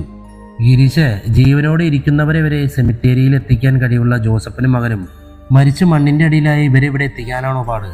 സെമിത്തേരിയിൽ ജേക്കപ്പച്ചനും പള്ളിക്കാരും ശവം മറവ് ചെയ്ത അന്ന് രാത്രി തന്നെ ഒരു പക്ഷേ മാന്തിയെടുത്ത് ഇവിടെ കൊണ്ടുവന്നിട്ടുണ്ടാവും അവർ. മേഡം. അതേ ഗിരീഷ്, ഞാൻ ഈ കേസിന്റെ ആദ്യം തന്നെ പറഞ്ഞിരുന്നില്ലേ, ആദ്യം മരിച്ച പെൺകുട്ടികളുടേതൊരു കൊലപാതകമായിരിക്കാമെന്ന്. എന്തിനാണ് ഇവരെ മാന്തിയെടുത്ത് ഇവിടെ എത്തിച്ചെന്ന് നമുക്ക് പീറ്ററോട് തന്നെ ചോദിക്കാം. പക്ഷെ അതിനു മുമ്പ് നമുക്ക് അവരെ കണ്ടെത്തണം. ജീവനോടെ അവശേഷിക്കുന്നുവെന്ന് നമ്മൾ കരുതുന്ന ആ 4 കുട്ടികളെ. അത് പറഞ്ഞുകൊണ്ട് ഭദ്ര ആ മുറിയിലാകെ കണ്ണോടിച്ചു. അവളുടെ കണ്ണുകൾ മുറിക്കുള്ളിലാകെ വട്ടം കറങ്ങി. ഇവിടെ എവിടെയും അവരുള്ളതിൻ്റെ ലക്ഷണങ്ങളില്ല. അവരെവിടെയാവും? രാജീവ് ആലോചനയോടെ 4 പാട് നോക്കവേ ഭദ്ര ആ മുറിയുടെ ചുമരുകളും മറ്റും സൂക്ഷിച്ചു നോക്കാൻ തുടങ്ങി. മേഡം, ഇവിടെ വാതിലുകളൊന്നും കാണുന്നില്ലല്ലോ. നിരാശയോടെ ഷാനവാസ് പറഞ്ഞു. നോക്കാം ഷാനവാസ്, അവരിവിടെ തന്നെ ഉണ്ടെന്നാണ് എൻ്റെ മനസ്സ് പറയുന്നത്. അത് പറഞ്ഞതും ഭദ്ര ആ തറയിലേക്ക് കിടന്നുകൊണ്ട് ചെവി തറയോട് ചേർത്ത് വെച്ചു, എന്തെങ്കിലും ശബ്ദം കേൾക്കുന്നുണ്ടോ എന്നറിയാൻ. ഷാനവാസ്. ഭദ്ര വിളിച്ചതും ഷാനവാസ് തൻ്റെ കാതുകൾ ആ തറയോട് ചേർത്ത് വെച്ചു. മേഡം. അയാൾ ആവേശപൂർവ്വം വിളിച്ചപ്പോൾ രാജീവിന് മനസ്സിലായി തങ്ങൾ നിൽക്കുന്ന തറയ്ക്ക് താഴെ തങ്ങളെ കാത്ത് എന്തോ ഉണ്ടെന്ന്. രാജീവ് സാർ, ഇതിൻ്റെ ഉള്ളിൽ ആരോ ഉള്ളതുപോലെ, ആരുടെയോ കാൽപെരുമാറ്റം കേട്ടതുപോലെ ഷാനവാസ് ആവശ്യത്തോടെ വിളിച്ചു പറഞ്ഞു. തങ്ങൾ നിൽക്കുന്ന മാർബിൾ പാളികളിൽ ഓരോന്നിലും ഭദ്രയും കൂട്ടരും അമർത്തി ചവിട്ടി നോക്കി. എവിടെ നിന്നെങ്കിലും ശബ്ദവ്യത്യാസം കേൾക്കുന്നുണ്ടോയെന്നറിയാൻ. ദാ ഇവിടെ ഇവിടെ ഒരു ശബ്ദവ്യത്യാസം. ഹരി വിളിച്ചു പറഞ്ഞതും ഭദ്ര അങ്ങോട്ട് ചെന്നു. ശരിയാണ് ഹരി പറഞ്ഞത്, ഇവിടെയാണ് താഴേക്കുള്ള വാതിൽ. പക്ഷെ എങ്ങനെ അത് തുറക്കും? മാഡം, പൊളിച്ചെടുക്കാൻ പറ്റുമോ എന്ന് ഗിരീഷ് ചോദ്യം പാതി വഴിയിൽ അവസാനിപ്പിച്ച് ഭദ്രയെ നോക്കിയതും ഭദ്ര തീക്ഷ്ണതയോടെ അയാളെ നോക്കി. ഗിരീഷ്, ആവേശം നല്ലതാണ്, പക്ഷെ ഇതൊരു പരീക്ഷണശാലയാണ്. മനുഷ്യജീവന് യാതൊരു വിലയും കൽപ്പിക്കാത്ത ചെകുത്താന്മാരുടെ പരീക്ഷണശാല. ഒരുപക്ഷെ നമ്മുടെ ആവേശം മൂലം നഷ്ടപ്പെടുക നമ്മുടെ ജീവൻ തന്നെയാവും. അതുകൊണ്ട് ശ്രദ്ധിച്ച് മാത്രമേ ഇവിടെ ഓരോന്നും കൈകാര്യം ചെയ്യാൻ പറ്റുകയുള്ളൂ. മനസ്സിലായോ? Yes madam. കുറ്റബോധത്തോട് ഗിരീഷ് തലയാട്ടി. മാഡം, ഇവിടെ തറ ഓപ്പൺ ചെയ്യാൻ നമുക്ക് ആരെയെങ്കിലും കൊണ്ടുവന്നാലോ? യെസ് ഷാനവാസ്, അതേ ഉള്ളൂ മാർഗം. കാരണം ഈ പരീക്ഷണശാലയുടെ നിർമ്മാണം നമ്മൾ കണ്ടു ശീലിച്ച രീതിയിലല്ല. കൂടുതൽ ശക്തി പ്രയോഗിക്കുന്നത് അപകടമാവും ഒരുപക്ഷെ. ഭദ്ര പറഞ്ഞു നിർത്തിയതും ഫിലിപ്പ് ഭദ്രയ്ക്ക് മുമ്പിലെത്തി. മാഡം, ഞാനൊന്ന് ശ്രമിച്ചു നോക്കട്ടെ? ഫിലിപ്പ് പെട്ടെന്ന് ഭദ്രയോട് ചോദിച്ചപ്പോൾ ഭദ്ര ആകാംക്ഷയോടെ അയാളെ നോക്കി. തനിക്കിത് ഓപ്പൺ ചെയ്യാൻ അറിയുമോ ഫിലിപ്പ്? ഭദ്ര ചോദിച്ചു. മാഡം, US-ലെല്ലാം ഇതുപോലെ ധാരാളം അണ്ടർഗ്രൗണ്ടുകൾ ഓരോ ഹോസ്പിറ്റലിലും ഉണ്ടാവും. പക്ഷെ അതെല്ലാം നല്ല ഉദ്ദേശം വെച്ചാണെന്ന് മാത്രം. പറഞ്ഞുകൊണ്ട് ഫിലിപ്പ് ആ മുറിയിലാകെ കണ്ണോടിച്ചു. പെട്ടെന്ന് അവൻ ചുമരിലെ സ്വിച്ച് ബോർഡിൻ്റെ അടുത്തേക്ക് നീങ്ങി. ഒരു നിമിഷം അവയിൽ ഓരോന്നിലും അവൻ്റെ കണ്ണുകൾ ദ്രുതഗതിയിൽ സഞ്ചരിച്ചു. കൂട്ടത്തിൽ നിന്ന് മാറിയൊരു സ്വിച്ചിൽ അവൻ്റെ കണ്ണുകൾ ഉടക്കിയതും അവൻ്റെ മുഖത്തൊരു വിഷാദ ചിരി വിടർന്നു. അവൻ ഭദ്രയും സംഘവും നിൽക്കുന്ന തറയിലേക്ക് നോക്കി. മാഡം, അവിടെ നിന്ന് മാറി നിൽക്കും എല്ലാവരും. ഇവിടെ ഇങ്ങോട്ട് പോരൂ. ഫിലിപ്പ് പറഞ്ഞതും ഭദ്രയും കൂട്ടരും ഫിലിപ്പിൻ്റെ അടുത്തേക്ക് നീങ്ങി. ഫിലിപ്പ് കൈ നീട്ടി ഒറ്റപ്പെട്ട സ്വിച്ചിൽ വിരലമർത്തിയതും ചെറിയൊരു മൂളലോടെ ഭദ്രയും കൂട്ടരും ആദ്യം നിന്നിരുന്ന ആ തറ ഇരുവശത്തേക്കും തെന്നിമാറി. പകരം അവിടെ നിന്ന് താഴേക്ക് ഏതാനും പടികൾ പ്രത്യക്ഷപ്പെട്ടു. അത്ഭുതത്തോടെ ഭദ്രയും കൂട്ടരും അങ്ങോട്ട് നോക്കി. പെട്ടെന്ന് അവിടെയെല്ലാം വെളിച്ചം വീണു. ഫിലിപ്പ് സ്വിച്ചിൽ നിന്ന് കൈമാറ്റി. കമോൺ പറഞ്ഞുകൊണ്ട് ഭദ്ര പടികളിലൂടെ താഴേക്ക് വേഗത്തിൽ ഇറങ്ങി. മുന്നിൽ കണ്ട വാതിൽ ആവേശപൂർവ്വം തുറന്ന ഭദ്ര തൊട്ടു മുന്നിൽ കണ്ട കാഴ്ചയിൽ വിറങ്ങലിച്ചു. അവളുടെ തൊണ്ടയിലൊരു കരച്ചിൽ പിടഞ്ഞമർന്നു. ഷാനവാസ് വിളിച്ചുകൊണ്ട് ഭദ്ര മുറിയിലേക്ക് ഓടിക്കയറി. പുറകെ കയറിയ ഷാനവാസും രാജീവുമെല്ലാം തൊട്ടു മുമ്പിലെ ദൃശ്യങ്ങൾ കണ്ട് വിറച്ചുപോയി. യാ അല്ലാ, അത് പറഞ്ഞുകൊണ്ട് ഷാനവാസ് തൻ്റെ കണ്ണുകൾ ഒരു നിമിഷം ഇറുക്കിയടച്ചു. കൂടെ മറ്റുള്ളവരും. ആ 4 പെൺകുട്ടികൾ ജീവനോടെ അവർക്ക് മുമ്പിൽ. പക്ഷേ അർദ്ധനഗ്നരായിരുന്ന അവരുടെ കൈകാലുകൾ ചങ്ങല കൊണ്ട് ബന്ധിച്ചൊരു തൂണുമായി ചേർത്ത് കെട്ടിയിരിക്കുന്നു. വായിൽ പ്ലാസ്റ്റർ ഒട്ടിച്ചിരുന്നു. കണ്ണുകൾ ഗർത്തത്തിലെന്ന പോലെ കുഴിഞ്ഞുപോയിരുന്നു. അനങ്ങാൻ പോലും സാധിക്കാതെ നീര് വന്ന് പൊട്ടിയൊലിക്കുന്ന അവരുടെ കാലുകളിലൂടെ ചെറിയ രീതിയിൽ രക്തം ഒഴുകിയിറങ്ങുന്നുണ്ടായിരുന്നു. അപ്പോൾ മുറിയാകിയ മൂത്രവിസർജനങ്ങളുടെ മണം നിറഞ്ഞു നിന്നിരുന്നു. നിറ കണ്ണുകളോടെ അവരെ നോക്കിയ ഭദ്ര ഞെട്ടലോടെ കണ്ടു. അവരുടെ വീർത്തുന്തിയ വയറിന്റെ അസാമാന്യമായ ഇളക്കം. ഭദ്ര മേഡം വിളിച്ചുകൊണ്ട് അങ്ങോട്ട് ഓടി വന്ന ഫിലിപ്പ് ഞെട്ടലോടെ ആ പെൺകുട്ടികളെ നോക്കി. അവന്റെ മുഖം ഭീതിയിൽ മുങ്ങി. ഭദ്ര മേഡം, അവൻ ഉച്ചത്തിൽ വിളിച്ചു. ഭദ്ര ഞെട്ടലോടെ അവനെ നോക്കി. മേഡം, ഇവരുടെ വയറ്റിലുമുണ്ട് 3 അതിലധികമോ ജീവനുകൾ. ഏത് നിമിഷവും ഇവരുടെ വയർ കീറിയവ പുറത്തേക്ക് വരും. എത്രയും പെട്ടെന്ന് ഇവരെ ആശുപത്രിയിൽ എത്തിച്ചേ മതിയാവൂ. ബ്ലീഡിംഗ് കൂടുതലായാൽ ഒരുപക്ഷേ. ഫിലിപ്പ് പറഞ്ഞു നിർത്തുമ്പോൾ ഒരു സെക്കൻഡ് ഭദ്രയുടെ കൺമുന്നിൽ കല്ലറയിൽ നിന്നും കിട്ടിയ ആ പെൺകുട്ടികളുടെ ശവശരീരം തെളിഞ്ഞു. വയർ പിളർന്ന് അവരുടെ മരണം സംഭവിച്ചതെന്ന ഡോക്ടർ ഇക്ബാൽ മുഹമ്മദിന്റെ വാക്കുകൾ തെളിഞ്ഞു. ഭദ്ര ആ പെൺകുട്ടികളുടെ വീർത്ത വയറിലേക്ക് നോക്കി. ഏത് നിമിഷവും ആ വയർ പൊട്ടും എന്ന ചിന്തയിൽ അവളുടെ ഉടൽ വെട്ടിയുറച്ചു. കമോൺ കിക്ക്, അത് പറഞ്ഞുകൊണ്ട് ഭദ്ര ഉൾപ്പെടെ എല്ലാവരും ശ്രദ്ധയോടെ ആ പെൺകുട്ടികളുടെ വായ മൂടിയിരുന്ന പ്ലാസ്റ്റർ നീക്കം ചെയ്യവേ വേദനയാൽ അവരുടെ മുഖം ചുളുങ്ങി. മിണ്ടാപ്രാണികൾ കണ്ണുനീർ വാർക്കം പോലെ അവരുടെ കണ്ണിൽ നിന്നിറ്റു വീണ തുള്ളികൾ ഭദ്രയുടെയും കൂട്ടരുടെയും കൈകളിൽ വീണ് ചിതറിത്തെറിച്ചു. ഇവരെ ഇവിടെ കൊണ്ടുവന്നതിന് ശേഷം ആ ദുഷ്ടന്മാർ ഈ പ്ലാസ്റ്റർ നീക്കിയിട്ടുണ്ടാവില്ല. രാജീവ് ആത്മകഥം പറയുമ്പോൾ ഫിലിപ്പ് ശ്രദ്ധയോടെ അവരുടെ പ്ലാസ്റ്റർ നീക്കം ചെയ്തുകൊണ്ടിരുന്നു. മേഡം, ഈ ചങ്ങലകൾ എങ്ങനെ റിമൂവ് ചെയ്യും? ഷാനവാസ് ആശങ്കയോട് ചോദിച്ചു. ഭദ്രയുടെ കണ്ണുകൾ ആ മുറിയിലാകെ പരതവേ പെൺകുട്ടികളിൽ ഒരാൾ കുറച്ചപ്പുറത്തുള്ള ഓപ്പറേഷൻ ടേബിളിൽ പോലുള്ള വസ്തുവിന് നേരെ മുഖം നീട്ടി. മേശക്കരികിലെത്തിയ ഭദ്ര ശ്രദ്ധയോടെ ആ ടേബിൾ പരിശോധിച്ചു. പെട്ടെന്ന് അവളുടെ കണ്ണുകൾ വികസിച്ചു. ചങ്ങലകൾ ബന്ധിച്ച താക്കോൽ കൂട്ടം അവിടെ ആ ടേബിളിൽ ഉണ്ടായിരുന്നു. അതെടുക്കാൻ കൈ നീട്ടിയ ഭദ്ര വേഗം കൈകൾ പിൻവലിച്ചു. രാജീവ്, ഭദ്രയുടെ വിളി കേട്ട് അങ്ങോട്ട് വന്ന രാജീവ് ചെറിയ ബൗളുകളിലായി ലായനികളിൽ മുക്കി വച്ചിരിക്കുന്ന 1-2 മാസം പ്രായമുള്ള ഭ്രൂണങ്ങൾ. മാഡം, ഇത്. രാജീവ് ഭദ്രയെ നോക്കിയപ്പോൾ ഭദ്ര വേഗം താക്കോലുമായി ആ പെൺകുട്ടികളുടെ അരികിലെത്തി. ശ്രദ്ധയോടെ അവരുടെ കൈകാലുകൾ സ്വതന്ത്രമാക്കവേ അവർ ഓരോരുത്തരും തളർന്ന് ഷാനവാസിന്റെയും ഭദ്രയുടെയും കൈകളിൽ വീണു. അതീവ ജാഗ്രതയോടെ അവരെ കൈകളിൽ കോരിയെടുത്ത് മുകളിലേക്കുള്ള പടികൾ ഓരോന്നായി കയറവേ ആ 4 ജീവനുകൾക്കൊന്നും വരരുതെന്ന പ്രാർത്ഥന മാത്രമായിരുന്നു ഭദ്രയുടെയും കൂട്ടരുടെയും ഉള്ളിൽ. ആ പ്രാർത്ഥന നിഷ്ഫലമാകാനെന്ന വണ്ണം അപ്പോഴാ പെൺകുട്ടികളുടെ വയർ വല്ലാതെ ഇളകി തുടിക്കുന്നുണ്ടായിരുന്നു, പിളരാനെന്ന പോലെ. രാജീവ് പെൺകുട്ടികളുമായി പുറത്തേക്ക് ഓടുന്നതിൻ്റെ ഇടയിൽ ഭദ്ര പെട്ടെന്ന് രാജീവിനെ വിളിച്ചു. Yes madam. രാജീവ്, ആശുപത്രിയിൽ വിളിച്ച് വിവരം പറയണം. കൂടാതെ താനും പോലീസുകാരും ഇവിടെ തന്നെ വേണം. ഒരാളും ഈ വീടിൻ്റെ ഉള്ളിൽ കയറരുത്. Be careful. Okay? Yes madam. കുട്ടികളുമായി ബംഗ്ലാവിന് പുറത്തെത്തിയ ഭദ്ര ഒരു നിമിഷം പകച്ചുപോയി. ഇരമ്പിയാർക്കുന്ന ജനക്കൂട്ടത്തെ കണ്ട്. തെന്മല സുനിയുടെ വിലക്കിനെ മറികടന്നവർ അവൾക്കരികിലേക്ക് എത്തിയതും ആ പെൺകുട്ടികളുടെ അവസ്ഥ കണ്ട് പേടിയോടെ പുറകോട്ട് മാറി. അവൾക്ക് പോവാൻ വഴി മാറി ഒരുക്കി കൊടുത്തു. Shanavas, come on fast. ഉറക്കെ വിളിച്ചു പറഞ്ഞുകൊണ്ട് ഭദ്ര വേഗം പുറത്ത് തയ്യാറാക്കി നിർത്തിയിരുന്ന ആംബുലൻസിന്റെ അകത്തേക്ക് ശ്രദ്ധയോടെ കയറി. അവളുടെ കൈകളിൽ ജീവനറ്റതുപോലെ കിടന്നിരുന്ന പെൺകുട്ടികളുടെ വയർ അസാമാന്യ വിധത്തിൽ അപ്പോഴും ഇളകി തുടിക്കുന്നുണ്ടായിരുന്നു. അത് കാണുവാൻ ശക്തിയില്ലാതെ ഭദ്ര തന്റെ കണ്ണുകൾ പിൻവലിച്ചു. ആംബുലൻസ് തേക്കിൻതോട്ടം ബംഗ്ലാവിൽ നിന്ന് പുറത്തേക്ക് കുതിക്കുമ്പോൾ കൺമുന്നിൽ കണ്ട ദൃശ്യങ്ങൾ വിശ്വസിക്കാൻ കഴിയാതെ തെന്മല നിവാസികൾ അവിടെ സ്തംഭിച്ചു നിന്നു. നിമിഷങ്ങൾ മണിക്കൂറുകളുടെ ദൈർഘ്യമുള്ളതുപോലെ തോന്നി ഭദ്രയ്ക്ക്. ഡോക്ടറിന്റെ മുറിയിലിരിക്കുമ്പോൾ DGP ദേവദാസുമാകെ അസ്വസ്ഥനായിരുന്നു.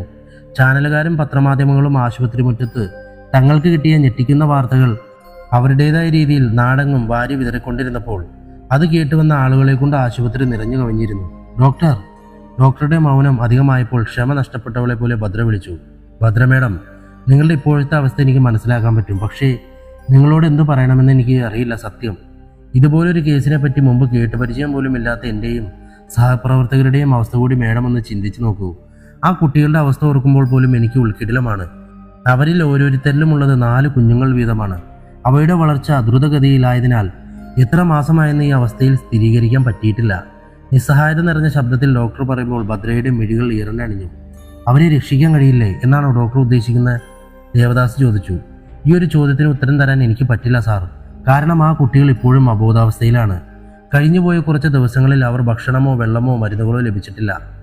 മാത്രമല്ല അവരുടെ ജീവന് യാതൊരുവിധ പ്രാധാന്യവും കൽപ്പിക്കാതെയാണ് ജോസഫിനും കൂട്ടരും അവരിൽ മരുന്ന് പരീക്ഷണങ്ങൾ നടത്തിക്കൊണ്ടിരിക്കുന്നത്. അതുകൊണ്ട് തന്നെ അവരെ രക്ഷിക്കാൻ ഉപയോഗിക്കേണ്ടത് ഞാൻ ഉൾപ്പെടെയുള്ള ആർക്കും അത് മനസ്സിലാക്കാൻ സാധിക്കുന്നില്ല. വിദഗ്ധ മെഡിക്കൽ സംഘം പുറപ്പെട്ടിട്ടുണ്ടല്ലോ. തലസ്ഥാനത്ത് നിന്നും അവർ വരട്ടെ, എന്നിട്ട് തീരുമാനിക്കും എന്തു വേണമെന്ന് ഡോക്ടർ പറഞ്ഞ് അവസാനിപ്പിച്ചു. അവരിൽ ഉപയോഗിച്ച മരുന്നുകൾ ഏതെല്ലാമാണെന്ന് കണ്ടെത്താൻ തേക്കിൻതോട്ടം ബംഗ്ലാവിൽ നിന്ന് ലഭിച്ച രേഖകളും തെളിവുകളും പോലെ ഡോക്ടർ ഭദ്ര പ്രതീക്ഷയോടെ ചോദിച്ചു. മേഡം, നിങ്ങൾ ജോസഫിന്റെ വീട്ടിൽ നിന്നും കൊണ്ടുവന്നിരിക്കുന്നത് വളരെയേറെ ഉപയോഗപ്രദമായ തെളിവുകൾ തന്നെയാണ്. ഒരുപക്ഷെ അവയുടെ സഹായത്തോടെ നമുക്ക് അവരെ രക്ഷിക്കാൻ പറ്റുമോ എന്ന് നോക്കാം. അമിത പ്രതീക്ഷ വേണ്ട. എന്തെന്നാൽ കഴിഞ്ഞ കുറച്ച് മാസങ്ങളായി അവര് ഒരു കൂട്ടം പിശാചുകളുടെ കയ്യിലായിരുന്നു എന്നത് തന്നെ. ആ പെൺകുട്ടികളുടെ ജീവൻ രക്ഷിക്കാൻ അവരുടെ വയറ്റിലെ ജീവനുകൾ വേണ്ട എന്ന് വെച്ചാൽ, ഭദ്ര അർത്ഥഗതിയിൽ പറഞ്ഞു. ഒരു തീരുമാനവും ഇപ്പോൾ എടുക്കാൻ പറ്റില്ല മാഡം. കാരണം അവരുടെ ശരീരത്തിന് അല്പം പോലും പ്രതിരോധശേഷിയില്ല ഇപ്പോൾ. കൂടാതെ വേറെയും ധാരാളം പ്രോബ്ലംസ് ഉണ്ട്. ഓക്കെ ഡോക്ടർ, അവരെ കണ്ടെത്തി ഇവിടെ എത്തിച്ചതോടെ എൻ്റെ ഡ്യൂട്ടി തീർന്നു എന്ന് കരുതി മടങ്ങിപ്പോകുന്നവളല്ല ഞാൻ. അതുകൊണ്ട് തന്നെ അവരുടെ ജീവൻ ശരീരം വിട്ടു പോവാതെ ഇത്രയും നാൾ ഈശ്വരൻ കാത്തത് ഒരു മരണത്തിലൂടെ അവരെ ഇല്ലാതാക്കാനല്ല എന്ന വിശ്വാസത്തിൽ ഞാനിപ്പോൾ പോകുന്നു. ഡോക്ടറിന്റെ മുറിയിൽ നിന്നും ഭദ്ര പുറത്തേക്ക് ഇറങ്ങുമ്പോൾ അവളെ കാത്ത് ഷാനവാസ് നിൽക്കുന്നുണ്ടായിരുന്നു. ഭദ്ര മേഡം, ആ കുട്ടികളുടെ കാര്യം?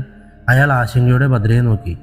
അവരുടെ കാര്യം ഇനി തീരുമാനിക്കുന്നത് ദൈവങ്ങളാണ് ഷാനവാസ്, നിരാശയോടെ ഭദ്ര പറഞ്ഞു. അവരിൽ ഏതെല്ലാം മരുന്നുകളാണ് പരീക്ഷിച്ചതെന്നറിഞ്ഞാൽ അവരെ രക്ഷിക്കാൻ സാധിക്കില്ല മാഡം. ഒരുപക്ഷെ പറ്റുമായിരിക്കും. പക്ഷെ അതിന് നമ്മൾ ബംഗ്ലാവിൽ നിന്ന് ശേഖരിച്ച തെളിവുകൾ മാത്രം പോരാ. പല മരുന്നുകൾ കൂട്ടിച്ചേർത്തവരാണ് ഈ പരീക്ഷണങ്ങൾ നടത്തിയിരിക്കുന്നത്. അവ ഏതെല്ലാമാണെന്ന് കണ്ടെത്തി രക്ഷിക്കാൻ ശ്രമിക്കുമ്പോഴേക്കും അവരുടെ ജീവൻ അപകടത്തിലാവും. അതുകൊണ്ട് മരുന്നുകൾ ഏതെല്ലാമാണെന്ന് എളുപ്പത്തിൽ കണ്ടെത്താൻ ഒരു വഴി മാത്രം. പീറ്റർ, അവൻ വാ തുറക്കണം. അത് പറയുമ്പോൾ ഭദ്രയുടെ കണ്ണുകളിൽ ജ്വലിക്കുന്ന പക കണ്ട് ഷാനവാസ് പകച്ചു. മേഡം, അവൻ ഈ നിമിഷം വരെ വാ തുറന്നിട്ടില്ല. അത് നിങ്ങൾ ചോദിച്ചപ്പോൾ. ഇനി ചോദ്യങ്ങൾ ചോദിക്കുന്നത് ഈ ഞാനാണ്, ഉത്തരങ്ങൾ പറയുന്നത് അവനും. അതിനവൻ വാ തുറന്നില്ലെങ്കിൽ പിന്നീട് അവൻ ആയുസിൽ വാ തുറക്കില്ല, ഷുവർ. അത് പറഞ്ഞുകൊണ്ട് ഭദ്ര പുറത്തേക്ക് നടന്നു. ഭദ്ര, ഒരു ന്യൂസ് ഉണ്ട്. അവരുടെ അടുത്തേക്ക് വന്നുകൊണ്ട് ദേവദാസ് പറഞ്ഞു. എന്താണ് സാർ? ഡോക്ടർ ജോസഫിന് ബോധം വീണുവെന്ന് അയാൾ സംസാരിക്കുന്നുവെന്ന് ഇപ്പോൾ ഡോക്ടർ വിളിച്ചു പറഞ്ഞു. ചത്തില്ലേ അവൻ? ഷാനവാസ് പിറുപിറുത്തു. നോ ഷാനവാസ്, അവൻ അങ്ങനെ ചാവേണ്ടവനല്ല. അവനെ നമുക്ക് ആവശ്യമുണ്ട് ഇപ്പോൾ. നിങ്ങൾ വാ. അത് പറഞ്ഞുകൊണ്ട് ദേവദാസ് ജോസഫിന്റെ അരികിലേക്ക് നടന്നു. സാർ, ജോസഫിനേക്കാൾ വിവരങ്ങൾ ചോദിച്ചറിയാൻ നല്ലത് പീറ്റർ അല്ലേ? ഭദ്ര ചോദിച്ചു. ഒരിക്കലുമല്ല ഭദ്ര. കാരണം കഴിഞ്ഞൊരു രാത്രി മുഴുവനും ഷാനവാസ് ഉൾപ്പെടെയുള്ളവർ അത്രയുമെല്ലാം ശ്രമിച്ചിട്ടും വാ തുറക്കാത്ത അവൻ ഇപ്പോൾ സംസാരിക്കുമെന്ന് ചിന്തിക്കുന്നത് തന്നെ വിഡ്ഢിത്തമാണ്. പ്രത്യേകിച്ചും ആ പെൺകുട്ടികളെ നമ്മൾ കണ്ടെത്തിയ സാഹചര്യത്തിൽ. ദേവദാസ് പറഞ്ഞത് ഉൾക്കൊള്ളാൻ സാധിക്കാത്തതുപോലെ ഭദ്ര ശിരസ് ചലിപ്പിച്ചുകൊണ്ട് അയാളെ അനുഗമിച്ചു. അവളുടെ മനസ്സപ്പോഴും പീറ്ററിനോടുള്ള ദേഷ്യത്തിൽ തിളയ്ക്കുകയായിരുന്നു. കഴുത്തിൽ വെട്ടേറ്റിട്ടും ജോസഫിന്റെ സംസാരശേഷി നഷ്ടപ്പെട്ടില്ല എന്നത് ഡോക്ടർമാരെ സംബന്ധിച്ച് ഏറെ ആഹ്ലാദകരമായ ഒരു വാർത്തയായിരുന്നു. പരീക്ഷണ മരുന്നുകളുടെ യഥാർത്ഥ വിവരങ്ങൾ ലഭിച്ചാൽ പെൺകുട്ടികളെ രക്ഷിക്കാൻ സാധിക്കുമെന്ന വിശ്വാസത്തോടെ മെഡിക്കൽ സംഘം ദേവദാസിനൊപ്പം ജോസഫിനെ നോക്കി നിന്നു. ജോസ്, ഞങ്ങളുടെ ചോദ്യങ്ങൾക്ക് ഉത്തരം പറ നിങ്ങൾ, ദേവദാസ് പറഞ്ഞുകൊണ്ടിരുന്നു. ദേവദാസിന്റെ ചോദ്യങ്ങൾക്കൊന്നിനും ഉത്തരമില്ലാത്തവനായി ജോസഫൻ അവരെ നോക്കി നിശബ്ദനായി കിടന്നു. സി മിസ്റ്റർ ജോസ്, ഇപ്പോൾ ഞങ്ങൾ നിങ്ങളോട് കാണിക്കുന്നത് നിങ്ങളൊരു മനുഷ്യജീവിയാണല്ലോ എന്ന പരിഗണനയാണ്. നിങ്ങൾ അതിന് അർഹനല്ലെങ്കിലും നിങ്ങൾ ഞങ്ങളുടെ ചോദ്യങ്ങൾക്ക് ഉത്തരം തന്നേ മതിയാവുള്ളൂ. കാരണം നിങ്ങളുടെ മാത്രമല്ല, നിങ്ങളുടെ 2 മക്കളുടെ ജീവൻ കൂടി ഇപ്പോൾ ഞങ്ങളുടെ കയ്യിലാണ്, ഫിലിപ്പും പീറ്ററും. ഫിലിപ്പ് നിരപരാധിയാണെന്ന പരിഗണനയോ ചിന്തയോ ഞങ്ങൾക്കില്ല. മനസ്സിലായോ ജോസഫിന് ഞാൻ പറഞ്ഞത്? ഭദ്രയുടെ ശബ്ദം കനത്തു തുടങ്ങിയതും ജോസഫം അവളെ നോക്കി. ദേഷ്യത്താൽ കനൽ പോലെ എരിയുന്ന അവളുടെ മുഖത്തേക്ക് അയാൾ ഒരു നിമിഷം നോക്കി. ആ പെൺകുട്ടികളിൽ പരീക്ഷിച്ച മരുന്നുകളുടെ വിവരങ്ങൾ അടങ്ങിയ ഡയറി തന്റെ ഓഫീസ് മുറിയിലെ ഷെൽഫിനകത്ത് ഭദ്രമായി ഉണ്ടെന്ന് ജോസഫം പറഞ്ഞതും ഭദ്രയിൽ ആ പെൺകുട്ടികളുടെ കാര്യത്തിൽ നേരിയ പ്രതീക്ഷയുണർന്നു. അവൾ ഡോക്ടർമാരുടെ സംഘത്തെ നോക്കി. അവരിലും പ്രതീക്ഷകൾ തിളങ്ങി.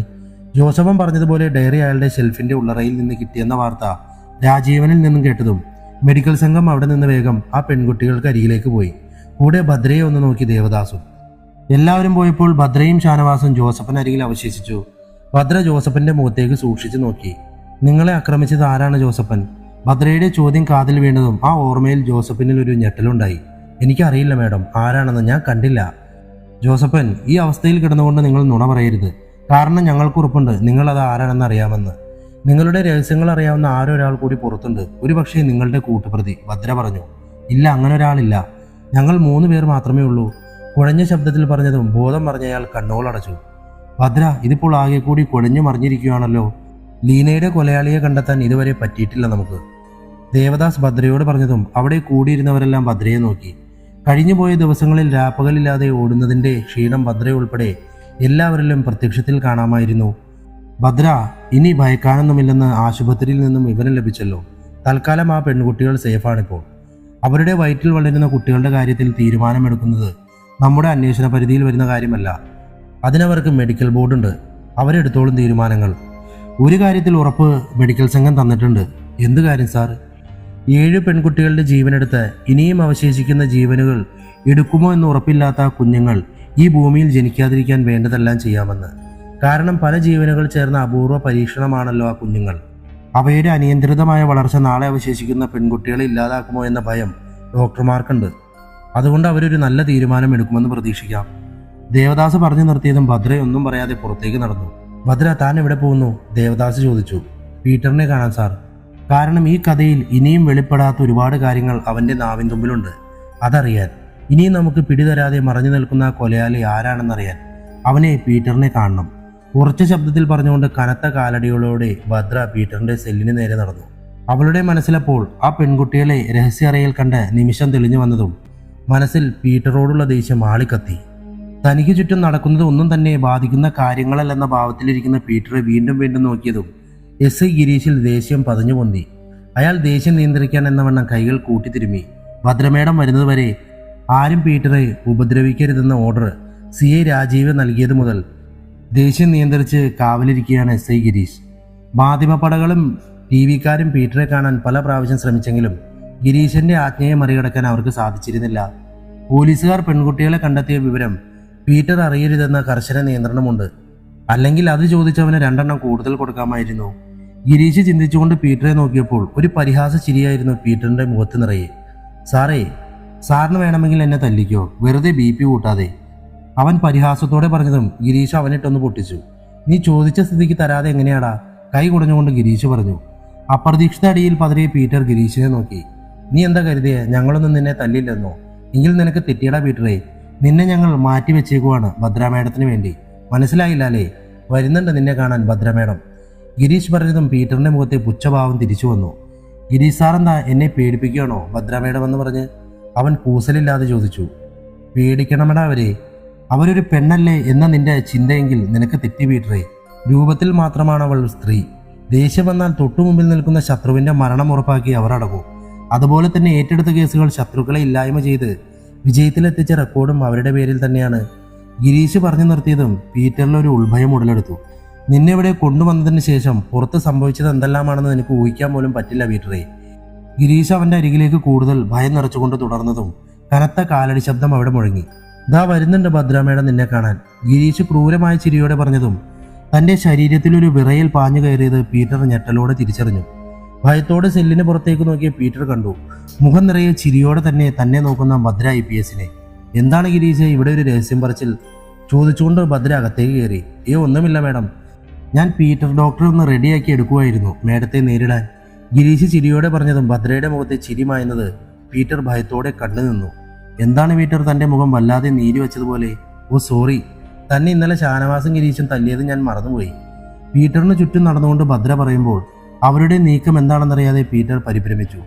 പെട്ടെന്നാണ് ഭദ്ര ഇരിക്കുന്ന കസാരയോടെ പീറ്ററിനെ പുറകിൽ നിന്നും ചവിട്ടിയത്. അപ്രതീക്ഷിത ചവിട്ടലിൽ പീറ്റർ കസാരയോടെ മുഖമടിച്ച് നിലത്തേക്ക് വീണു. അമ്മേ! അമർത്തിയ നിലവിളി അവന്റെ അരികിൽ നിന്ന് ഉയരവേ ഭദ്ര ഷൂസിട്ട കാലുകൊണ്ട് അവന്റെ മുഖം കൂടുതൽ നിലത്തേക്ക് ചവിട്ടിയമർത്തി. പീറ്റർ കൈകൾ നീട്ടി ഭദ്രയുടെ കാലുകൾ പിടിക്കാൻ ശ്രമിച്ചതും ഇടംകാലുകൊണ്ട് അവൾ അവന്റെ കൈ ചവിട്ടി ഞെരിച്ചു. ഒരു പുഴുവിനെ പോലെ പീറ്റർ അവളുടെ കാലുകൾക്കിടയിൽ കിടന്ന് പിടയ്ക്കാൻ തുടങ്ങി. നിന്നെ ഞാൻ ചവിട്ടി വീഴ്ത്തിയപ്പോൾ നീ കരഞ്ഞു വിളിച്ചത് ആരെയാടാ പീറ്ററെ? നിന്റെ അമ്മയല്ലേടാ? ആ അമ്മയെ യാതൊരു ദൈവമില്ലാതെ മരണത്തിന്റെ വക്കിലെത്തിച്ചത് എന്തിനാടാ നീ? അത് ചോദിച്ചതും ഭദ്ര കാലുകൾ ഒന്നുകൂടി അമർത്തി. പീറ്റർ ശ്വാസമെടുക്കാൻ കഴിയാതെ പ്രാണന് വേണ്ടി പിടയുന്നത് കണ്ട ഗിരീഷ് പേടിയോടെ ഭദ്രയെ നോക്കി. കോപം കൊണ്ട് ചുവന്ന മുഖവുമായി നിൽക്കുന്ന ഭദ്രയെ കണ്ടതും ഇനി എന്ത് ചെയ്യണമെന്നറിയാത്ത അവസ്ഥ ഗിരീഷിനുണ്ടായി. ഭദ്രയെ തടയാൻ മാത്രം അധികാരം തനിക്കില്ല എന്നവൻ ചിന്തിച്ച സമയത്ത് പെട്ടെന്ന് അവിടേക്ക് DGP ദേവദാസും ഷാനവാസും കടന്നു വന്നു. കൺമുന്നിലെ ദൃശ്യം കണ്ടവരൊന്ന് ഞെട്ടി. Bhadra, stop it! അത് പറഞ്ഞുകൊണ്ട് ദേവദാസ് അവളെ പിടിച്ചു മാറ്റാൻ നോക്കിയെങ്കിലും അവൾ കൂടുതൽ ശക്തിയോടെ കാലുകൾ അമർത്തി. Bhadra, I say you stop it! Devadas ഉച്ചത്തിൽ പറഞ്ഞുകൊണ്ട് ഭദ്രയെ ബലമായി പിടിച്ചു മാറ്റിയതും പീറ്റർ വേഗം അവിടെ നിന്ന് തെന്നിമാറി ചുമയ്ക്കാൻ തുടങ്ങി. വെള്ളം, വെള്ളം! അവൻ ഗിരീഷിനെ നോക്കി യാചിച്ചു. ഷാനവാസ് ഒരു കുപ്പി വെള്ളം അവന്റെ നേരെ നീട്ടിയതും അവനത് വാങ്ങി ആർത്തിയോടെ വായിലേക്ക് കമിഴ്ത്തി. പെട്ടെന്ന് വെള്ളം അവന്റെ വായിലേക്ക് എത്തുന്നതിന് മുമ്പേ ഭദ്ര കാലുകൾ നീട്ടി ആ കുപ്പി ദൂരത്തേക്ക് തട്ടിത്തെറിപ്പിച്ചു. നിനക്ക് വെള്ളം വേണമല്ലേടാ നായെ? നിനക്ക് ദാഹിക്കുന്നുണ്ടല്ലേ? ചോദിച്ചുകൊണ്ട് അവൾ അവനെ നിലത്ത് നിന്ന് വലിച്ചുയർത്തി. അവനെ മുഖമടച്ചൊന്ന് പൊട്ടിച്ചു. ഭദ്ര! വീണ്ടും അവനെ തല്ലാൻ കൈയുയർത്തിയ ഭദ്രയുടെ കയ്യിൽ കയറി പിടിച്ചുകൊണ്ട് കനത്ത ശബ്ദത്തിൽ ദേവദാസ് വിളിച്ചതും പീറ്ററിന്റെ മേലുള്ള പിടിവിട്ട് ഭദ്ര ദേവദാസിന് നേരെ തിരിഞ്ഞു. ആ സമയത്ത് അവളുടെ മുഖഭാവം കണ്ട ദേവദാസ് വരെ പേടിച്ചുപോയി. എന്തിനാണ് സാർ എന്നെ നിങ്ങൾ തടയുന്നത്? ഞാനിവന് ദാഹിച്ച വെള്ളം കൊടുക്കാത്തതിനോ? ആണോ? ആണെങ്കിൽ കേട്ടോളൂ, ശരിക്കും സാറെന്നല്ല ആര് പറഞ്ഞാലും എൻ്റെ ചോദ്യങ്ങൾക്ക് ശരിയായ ഉത്തരങ്ങൾ ഇവൻ പറയുന്നത് വരെ ഒരു തുള്ളി വെള്ളം ഞാനിവന് കൊടുക്കില്ല, കൊടുക്കാൻ സമ്മതിക്കുകയുമില്ല. ഇവനും അറിയണം വേദനയും ദാഹവും വിശപ്പുമെല്ലാം. അറിയിക്കും ഞാനിവനെ. അടച്ചിട്ട മുറിയിൽ കൈകാലുകൾ അനക്കാൻ പോലും പറ്റാതെ വിശപ്പും ദാഹവും സഹിച്ച് പ്രാണൻ എപ്പോൾ എങ്ങനെ നഷ്ടപ്പെടുമെന്നറിയാതെ പകച്ചു നിന്ന ആ പെൺകുട്ടികളെ സാറ് കണ്ടില്ലല്ലോ അവിടെ വെച്ച്? ഞാൻ കണ്ടതാണ്. അതുകൊണ്ട് ഈ കാര്യത്തിൽ തീരുമാനം എൻ്റേതാണ്, ഈ ഭദ്ര IPSൻ്റേത്. ഇതിൻ്റെ പേരിൽ സാറിന് എന്നെ എങ്ങനെ വേണമെങ്കിലും ശിക്ഷിക്കാം. പക്ഷെ ഇപ്പോൾ ഇവിടെ ഞാനും എൻ്റെ തീരുമാനങ്ങളുമാണ് ശരി, അതേ നടക്കുകയുള്ളൂ. അത് പറഞ്ഞതും ഭദ്ര നിലത്തോട് ഒഴുകിപ്പരുന്ന വെള്ളം നാവ് നീട്ടി കുടിക്കാൻ ശ്രമിക്കുന്ന പീറ്ററിനെ വലിച്ചുയർത്തി മറുഭാഗത്തേക്ക് ഊക്കോടി തള്ളിയിട്ടു. കുടിക്കില്ല പീറ്ററെ നീ വെള്ളം, നനയില്ല നിന്റെ തൊണ്ട. ഭദ്രയുടെ വാക്കുകൾ കേട്ടൊരു നിമിഷം ദേവദാസ് അവളുടെ മുഖത്തേക്ക് തന്നെ നോക്കി നിന്നു. അവൾ പറഞ്ഞതൊരു ഉറച്ച തീരുമാനമാണെന്ന് മനസ്സിലായതും അയാൾ ഒന്നും പറയാതെ അവിടെ നിന്ന് പിന്തിരിഞ്ഞു പോകുന്നത് പീറ്റർ ഭയത്തോടെ കണ്ടു. ഭദ്രയുടെ മുഖത്തൊരു ക്രൂരമായ ചിരി വിടരുന്നത് കണ്ടതും പീറ്റർ ഞെട്ടലോടെ മനസ്സിലാക്കി തൻ്റെ അവസാനം അത് ഇവിടെ വെച്ച് ഭദ്രയുടെ കൈകൾ കൊണ്ടാണെന്ന്. ഷാനവാസ്! ഭദ്ര വിളിച്ചതും ഷാനവാസ് ഞെട്ടി. ഷാനവാസ് ചോദ്യങ്ങൾ ചോദിച്ചു തുടങ്ങിയവനോട്. ചോദിക്കുന്ന ചോദ്യങ്ങൾക്ക് ഉത്തരം തരാൻ ഇവൻ താമസിച്ചാൽ പിന്നെ രണ്ടാമതൊരു ചോദ്യം ഇവനോട് ആരും ചോദിക്കേണ്ടി വരില്ല. കൊല്ലും ഞാനിവനെ ആ നിമിഷം ഈ സെല്ലിൽ വെച്ച് തന്നെ. ഇവനെപ്പോലെ ഒരുത്തൻ്റെ മരണം ആത്മഹത്യയാക്കി തീർത്താൽ ചോദിക്കാനൊരു പട്ടിയും വരില്ല. അത് പറഞ്ഞുകൊണ്ട് ഭദ്ര ജീൻസിന്റെ പുറകിൽ നിന്ന് റിവോൾവർ എടുത്ത് കയ്യിൽ പിടിക്കവേ പീറ്ററിനൊപ്പം തന്നെ ഷാനവാസിലും ഗിരീഷിലും ഒരു വിറയലുണ്ടായി. കാരണം ഭദ്രയുടെ മുഖഭാവം കണ്ടാൽ അവളത് ചെയ്തിരിക്കുമെന്ന് ഉറപ്പായിരുന്നു. ആ പീറ്ററെ, പറയാൻ മറന്നു, ഞങ്ങൾ നേരത്തെ സംസാരിച്ചത് നീ ശ്രദ്ധിച്ചിട്ടുണ്ടാവില്ല. നിന്റെ തേക്കിൻതോട്ടം ബംഗ്ലാവിന്റെ അടിയിൽ പുറംലോകം കാണാതെ നീ ഉണ്ടാക്കിയെടുത്ത ആ രഹസ്യറ ഞങ്ങൾ കണ്ടുപിടിച്ചു. ആ പെൺകുട്ടികളെയും രക്ഷിച്ചു. ഭദ്ര പറഞ്ഞത് വിശ്വസിക്കാൻ കഴിയാതെ പീറ്റർ അവളെ തന്നെ നോക്കി. അവരെ അവിടെ കണ്ടപ്പോൾ മുതൽ നിന്നോട് എനിക്ക് തോന്നിയ പക ഞാനിപ്പോൾ തീർത്താൽ നീ തീർന്നു പീറ്ററെ. പക്ഷേ അവളൊന്ന് നിർത്തി അവനെ നോക്കി. എനിക്ക് കുറച്ച് കാര്യങ്ങൾ അറിയാനുണ്ട് നിന്നിൽ നിന്ന്. അത് കഴിഞ്ഞ് ഞാൻ തീരുമാനിക്കും എന്ത് വേണമെന്ന്. നിന്റെ തന്ത ജോസഫിന് ബോധം വീണപ്പോൾ അയാൾ പറഞ്ഞു തന്നു ആ പെൺകുട്ടികളിൽ നിങ്ങൾ നടത്തിയ പരീക്ഷണ മരുന്നുകളുടെ വിവരങ്ങൾ. ഇനി എനിക്കറിയേണ്ടത് ഇത്തരമൊരു പരീക്ഷണങ്ങളിലേക്ക് നിങ്ങൾ എത്തിയതിനെ കുറിച്ചാണ്. ആരുടെ തലയിലാണ് ഇത്രയും നീചമായൊരു ആശയം ഉടലെടുത്തത്? അത് പറ. അത് ചോദിച്ചുകൊണ്ട് ഭദ്ര അവനെ തറപ്പിച്ചു നോക്കി. പീറ്റർ, ഒരു ചോദ്യം ഒരിക്കൽ മാത്രം, രണ്ടാമതൊരു ചോദ്യമില്ല. അത് പറഞ്ഞുകൊണ്ട് ഭദ്ര റിവോൾവർ കയ്യിലിട്ട് കറക്കി. മേഡം, അതങ്ങനെ ഒരു ആശയം ആദ്യം തോന്നിയത് ലീനയ്ക്കാണ്, പേടിയോടെ പീറ്റർ പറഞ്ഞു. ഓക്കെ, ബാക്കി മുഴുവനും നിർത്താതെ പറ, അവൾ പറഞ്ഞു.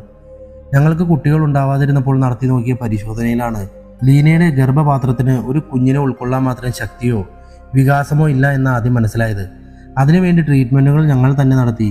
അങ്ങനെ നടത്തി ഒരുപാട് പരീക്ഷണങ്ങൾക്കൊടുവിൽ എപ്പോഴോ ലീനയിൽ ഇത്തരം ഒരു ചിന്താഗതി കടന്നു വന്നു. എത്തരം ചിന്താഗതി? ഷാനവാസ് ഇടയ്ക്ക് ചോദിച്ചു. ഗർഭപാത്രം കൂടുതൽ വികസിപ്പിക്കാൻ സാധിച്ചാൽ അതിലൂടെ കൂടുതൽ കുട്ടികൾക്ക് ജന്മം നൽകാൻ സാധിക്കുമല്ലോ എന്ന്. അതിന് ഗർഭപാത്രമൊന്നും ഒരുപാട് വികസിപ്പിക്കേണ്ടതില്ല പീറ്റർ. കാരണം നമ്മുടെ നാട്ടിൽ തന്നെ സാധാരണ സ്ത്രീകൾ ഇപ്പോൾ 3, 4 അപൂർവമായി അതിലധികവും കുഞ്ഞുങ്ങൾക്ക് ജന്മം നൽകാറുണ്ട്. ഇവിടെ പക്ഷെ അതല്ലായിരുന്നു നിങ്ങളുടെ ലക്ഷ്യം. നിങ്ങൾ നടത്തിയത് വെറും ഒരു കുഞ്ഞിന് വേണ്ടിയുള്ള പരീക്ഷണങ്ങളല്ല, ജീനുകളിൽ പരീക്ഷണങ്ങൾ നടത്തി പുതിയ എന്തോ ഒന്ന് കണ്ടെത്താനില്ലേടോ നിങ്ങൾ ആ കുട്ടികളെ കൊലയ്ക്ക് കൊടുത്ത് പരീക്ഷണങ്ങൾ നടത്തിയത്. അത് ചോദിച്ചുകൊണ്ട് ഭദ്ര പീറ്ററിന് നേരെ റിവോൾവർ ചൂണ്ടിയതും വിറച്ചുപോയി എല്ലാവരും. കാരണം സത്യങ്ങളെല്ലാം തിരിച്ചറിഞ്ഞവളെ പോലെ ഭദ്രയുടെ മുഖം വലിഞ്ഞു മുറുകിയിരുന്നു. ഏത് നിമിഷവും അവൾ ആ തോക്കിൽ നിന്ന് വെടിയുതിർക്കുമെന്ന് കണ്ടതും പീറ്റർ ഭയത്തോടെ നിലത്തേക്ക് വീണ് ഭദ്രയുടെ കാലിൽ കെട്ടിപ്പിടിച്ചു. തൻ്റെ കാലിൽ ഇരു കൈകളും ചേർത്ത് പിടിച്ച് യാചനയോടെ കിടക്കുന്ന പീറ്ററിനെ നോക്കിയപ്പോഴും ഭദ്രയിൽ നിറഞ്ഞു വന്നത് അവനെ കൊല്ലാനുള്ള കലിയായിരുന്നു. ഷാനവാസ്, പിടിച്ചു മാറ്റിവനെ, ഇല്ലെങ്കിൽ ഇപ്പോൾ തീരും ഇവനെവിടെ. ഷാനവാസിനോട് ഭദ്ര പറഞ്ഞതും പീറ്റർ വേഗം എഴുന്നേറ്റു. മേഡം, പൊറുക്കണം എന്നോട്, ഞാനെല്ലാം പറയാം. യാചനയോടെ പീറ്റർ ഭദ്രയ്ക്ക് മുമ്പിൽ കൈകൾ കൂപ്പുമ്പോൾ ഗിരീഷും ഷാനവാസും കണ്ടറിയുകയായിരുന്നു.